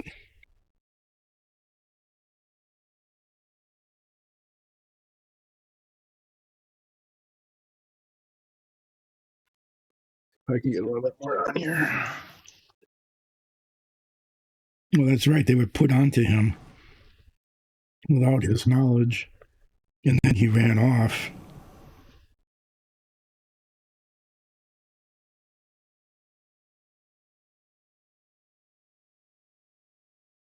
So it actually makes some sense that he was never instructed fully in the use of the augments or had a chance to test them all.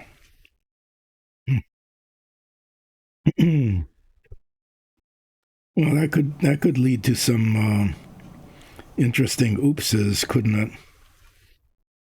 When he triggers an ability he doesn't even know he has,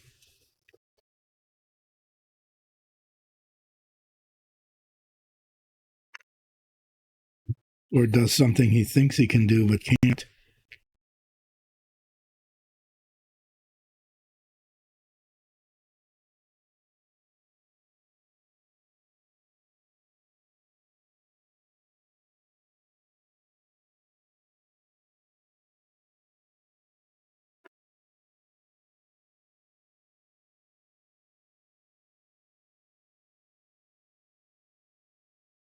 Whatever I did there, I made a mess.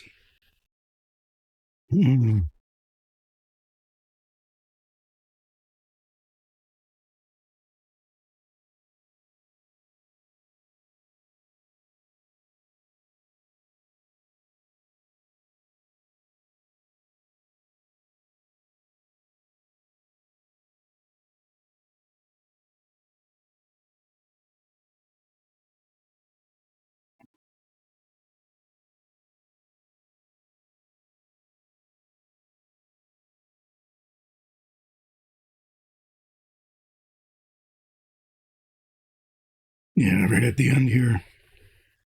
I tried to clean up the tip of the thing here and of the pencil, and it just made a mess of it.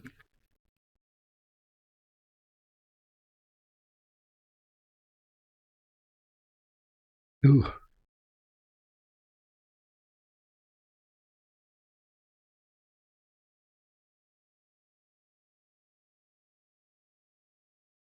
that'll be a that's a tough start to a new character.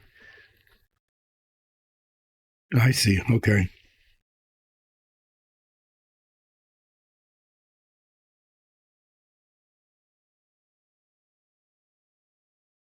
Just trying to just explaining how it got a little bit out of control right at the beginning.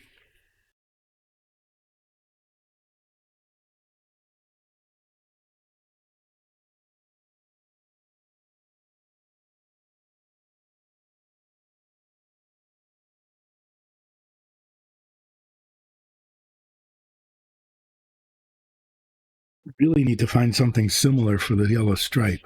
I have colored pencils. Maybe that would work. The if the lead, it's not really lead, but whatever the color stuff is, like maybe if they were like pastels, right?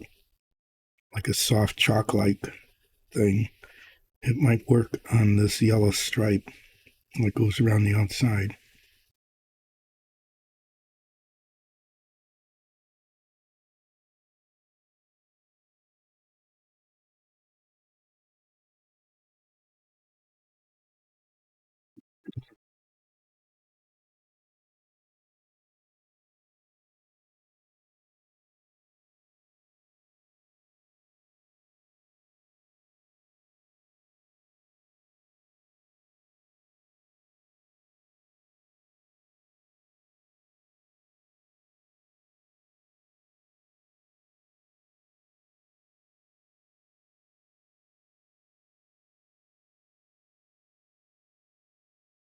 When I get back, maybe I'll try to track those down and see if I can find one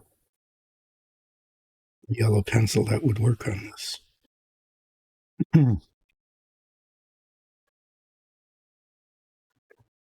Set those down. Stretch a little bit here. Hmm.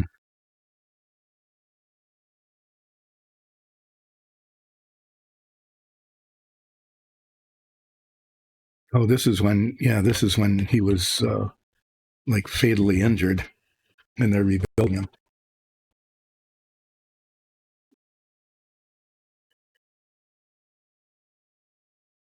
Okay, well, I got the Firestones on the tires.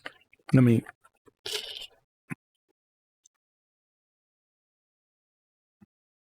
That's done. The rims are done. I want to put the tires in this box. There's a chance because that's just like chalk that it could rub off. If it does, I'll just redo it because it's pretty straightforward and simple to do. These got repainted. Okay. I'm looking at them and I think they'll be okay. Nice. I'm going to just start straightening up here. And then I'm going to get that piece that I had primed earlier and see if the circles are gone. And if they are, I'm going to put some base coat on it. This just needs to be reprimed totally. I'm not going to do it here. It needs to be done in a well ventilated area, but it cleaned up pretty well.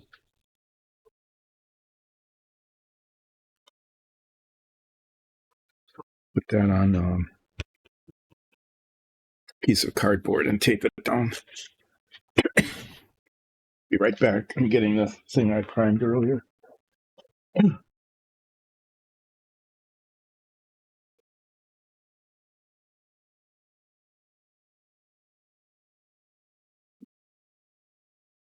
No. It's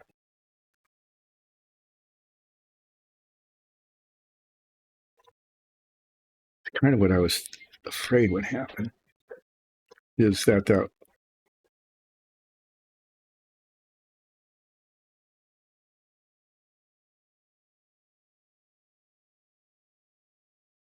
no.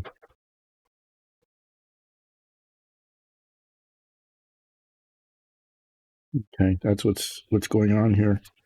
Is they're not. It didn't get sanded down far enough. Okay, it just didn't. I'm going to put the file on it and then polish it.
Might be working better now.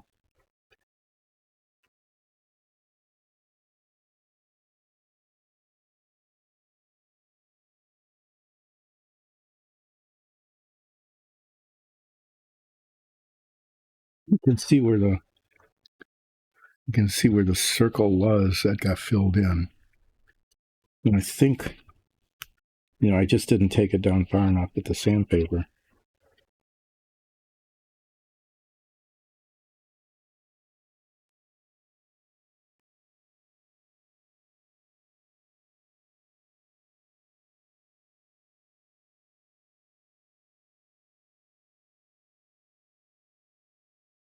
The other side too.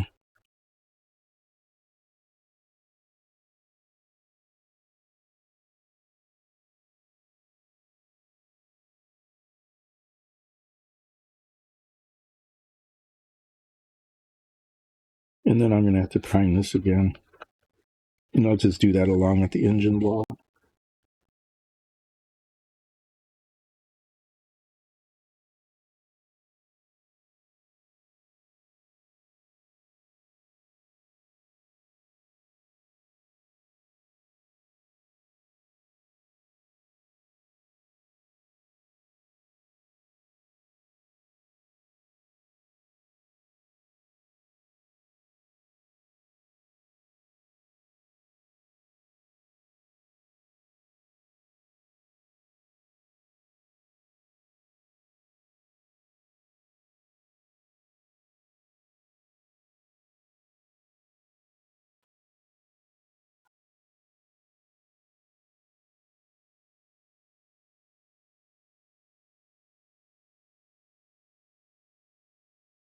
Yeah,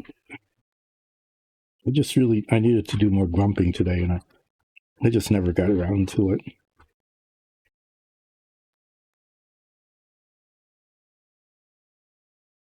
I'm glad I'm unjoined in.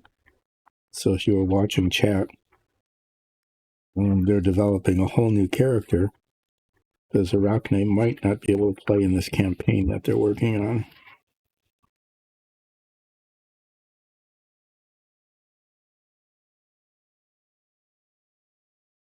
Armand is really good at character development. It's always fun and interesting to see how their characters are developed and what they're like.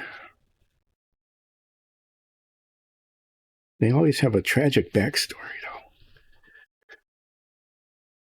Kind of like being brought back from the dead.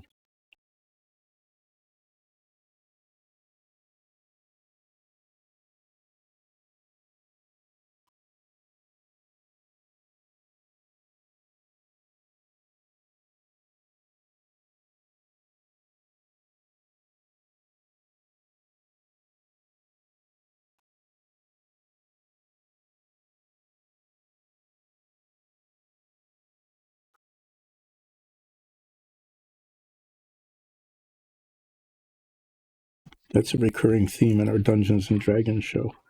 It's when we meet somebody new, it's like, hi, what's your name? What's your tragic backstory? What do you think happened to Fervin? Nobody really knows what happened to Fervin. There's a crater left behind, but we don't know what happened to Fervin themselves. Whether they survived and went to like a totally different plane of existence, whether they were annihilated in the explosion, nobody really knows. It's one of the things my character, Olseth Ralph, is very interested in because I have had developed expertise in fervent technology. So I'm pretty good at it. Watch this now.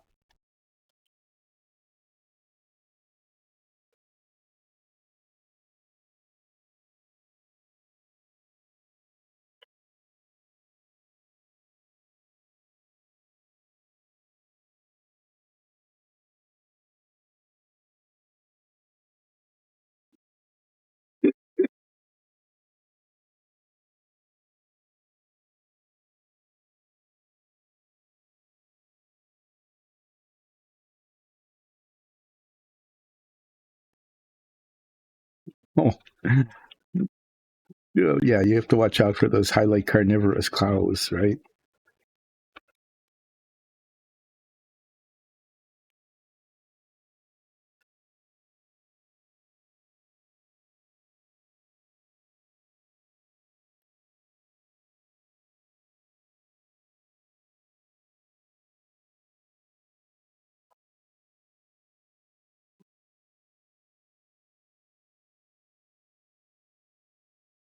Well, this is a good test of that new plastic putty anyway.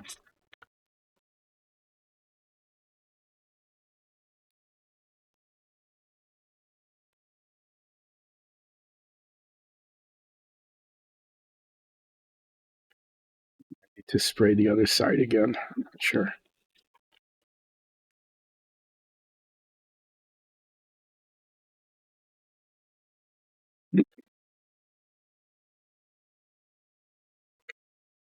Give it a try. I mean, you can always just do joke things, right? You can have fun with it, even if it's not a serious part of the canon of the game. Why not?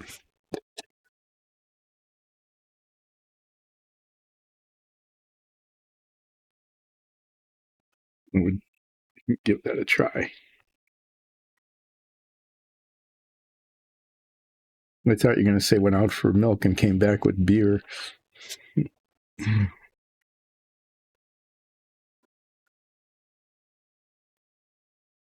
Said Daddy was eaten by a cow. That happens to everybody. You know, it's just the way it is with cows.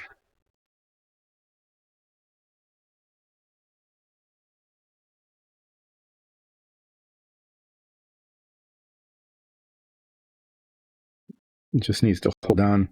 I use this, they're small parts, but the spray is enough to not to move it around. So I tape it down to a piece of cardboard so I can rotate it, but more importantly, it keeps it from flying around. What is it? It's 11:12. I'm going to finish a little early today. I'm going to spend some time recapping what I've done so far today, which is, as you can see, practically nothing again. Most of it's been redoing what I had done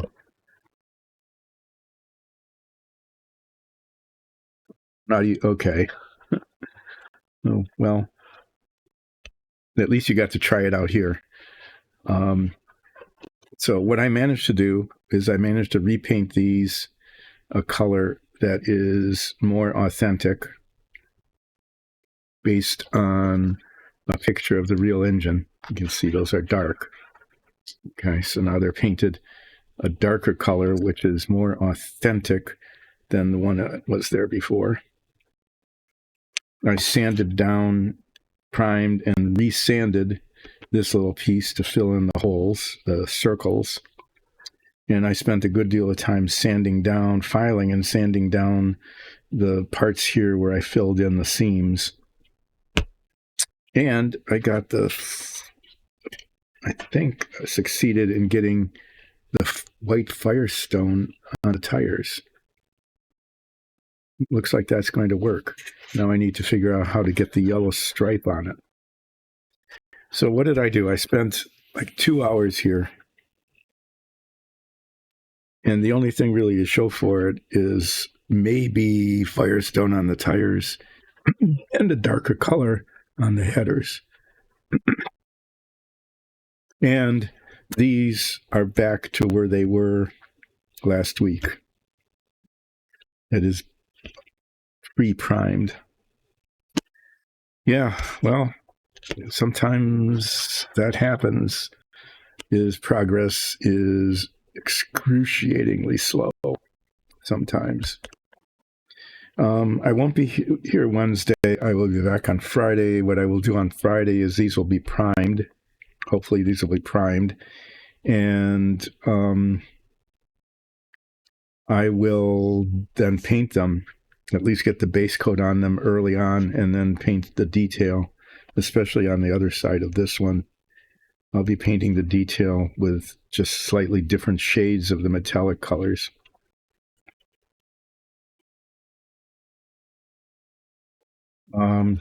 And then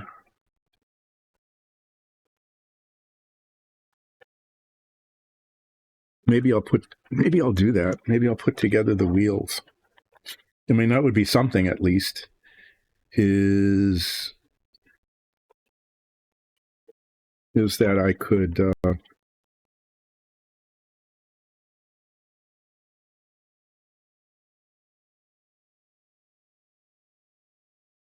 get these assembled. I could put the wheels on the tires.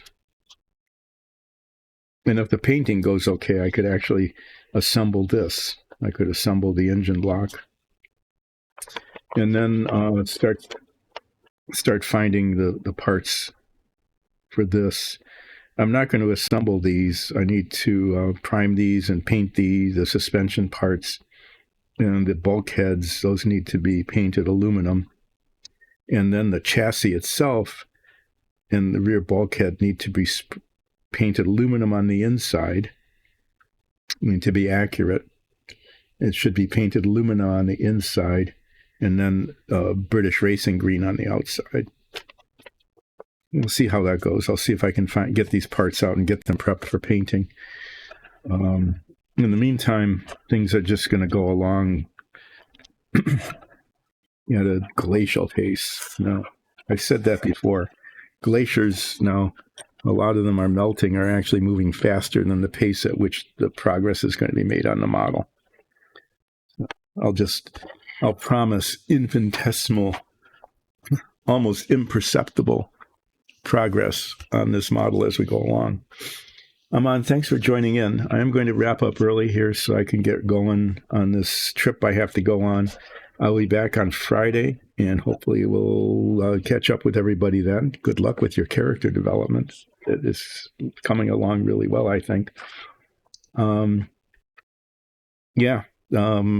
just, did as much as I could get done today.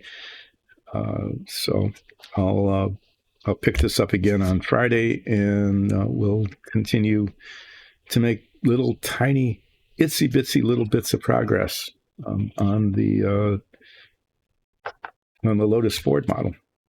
See you all then. Take care.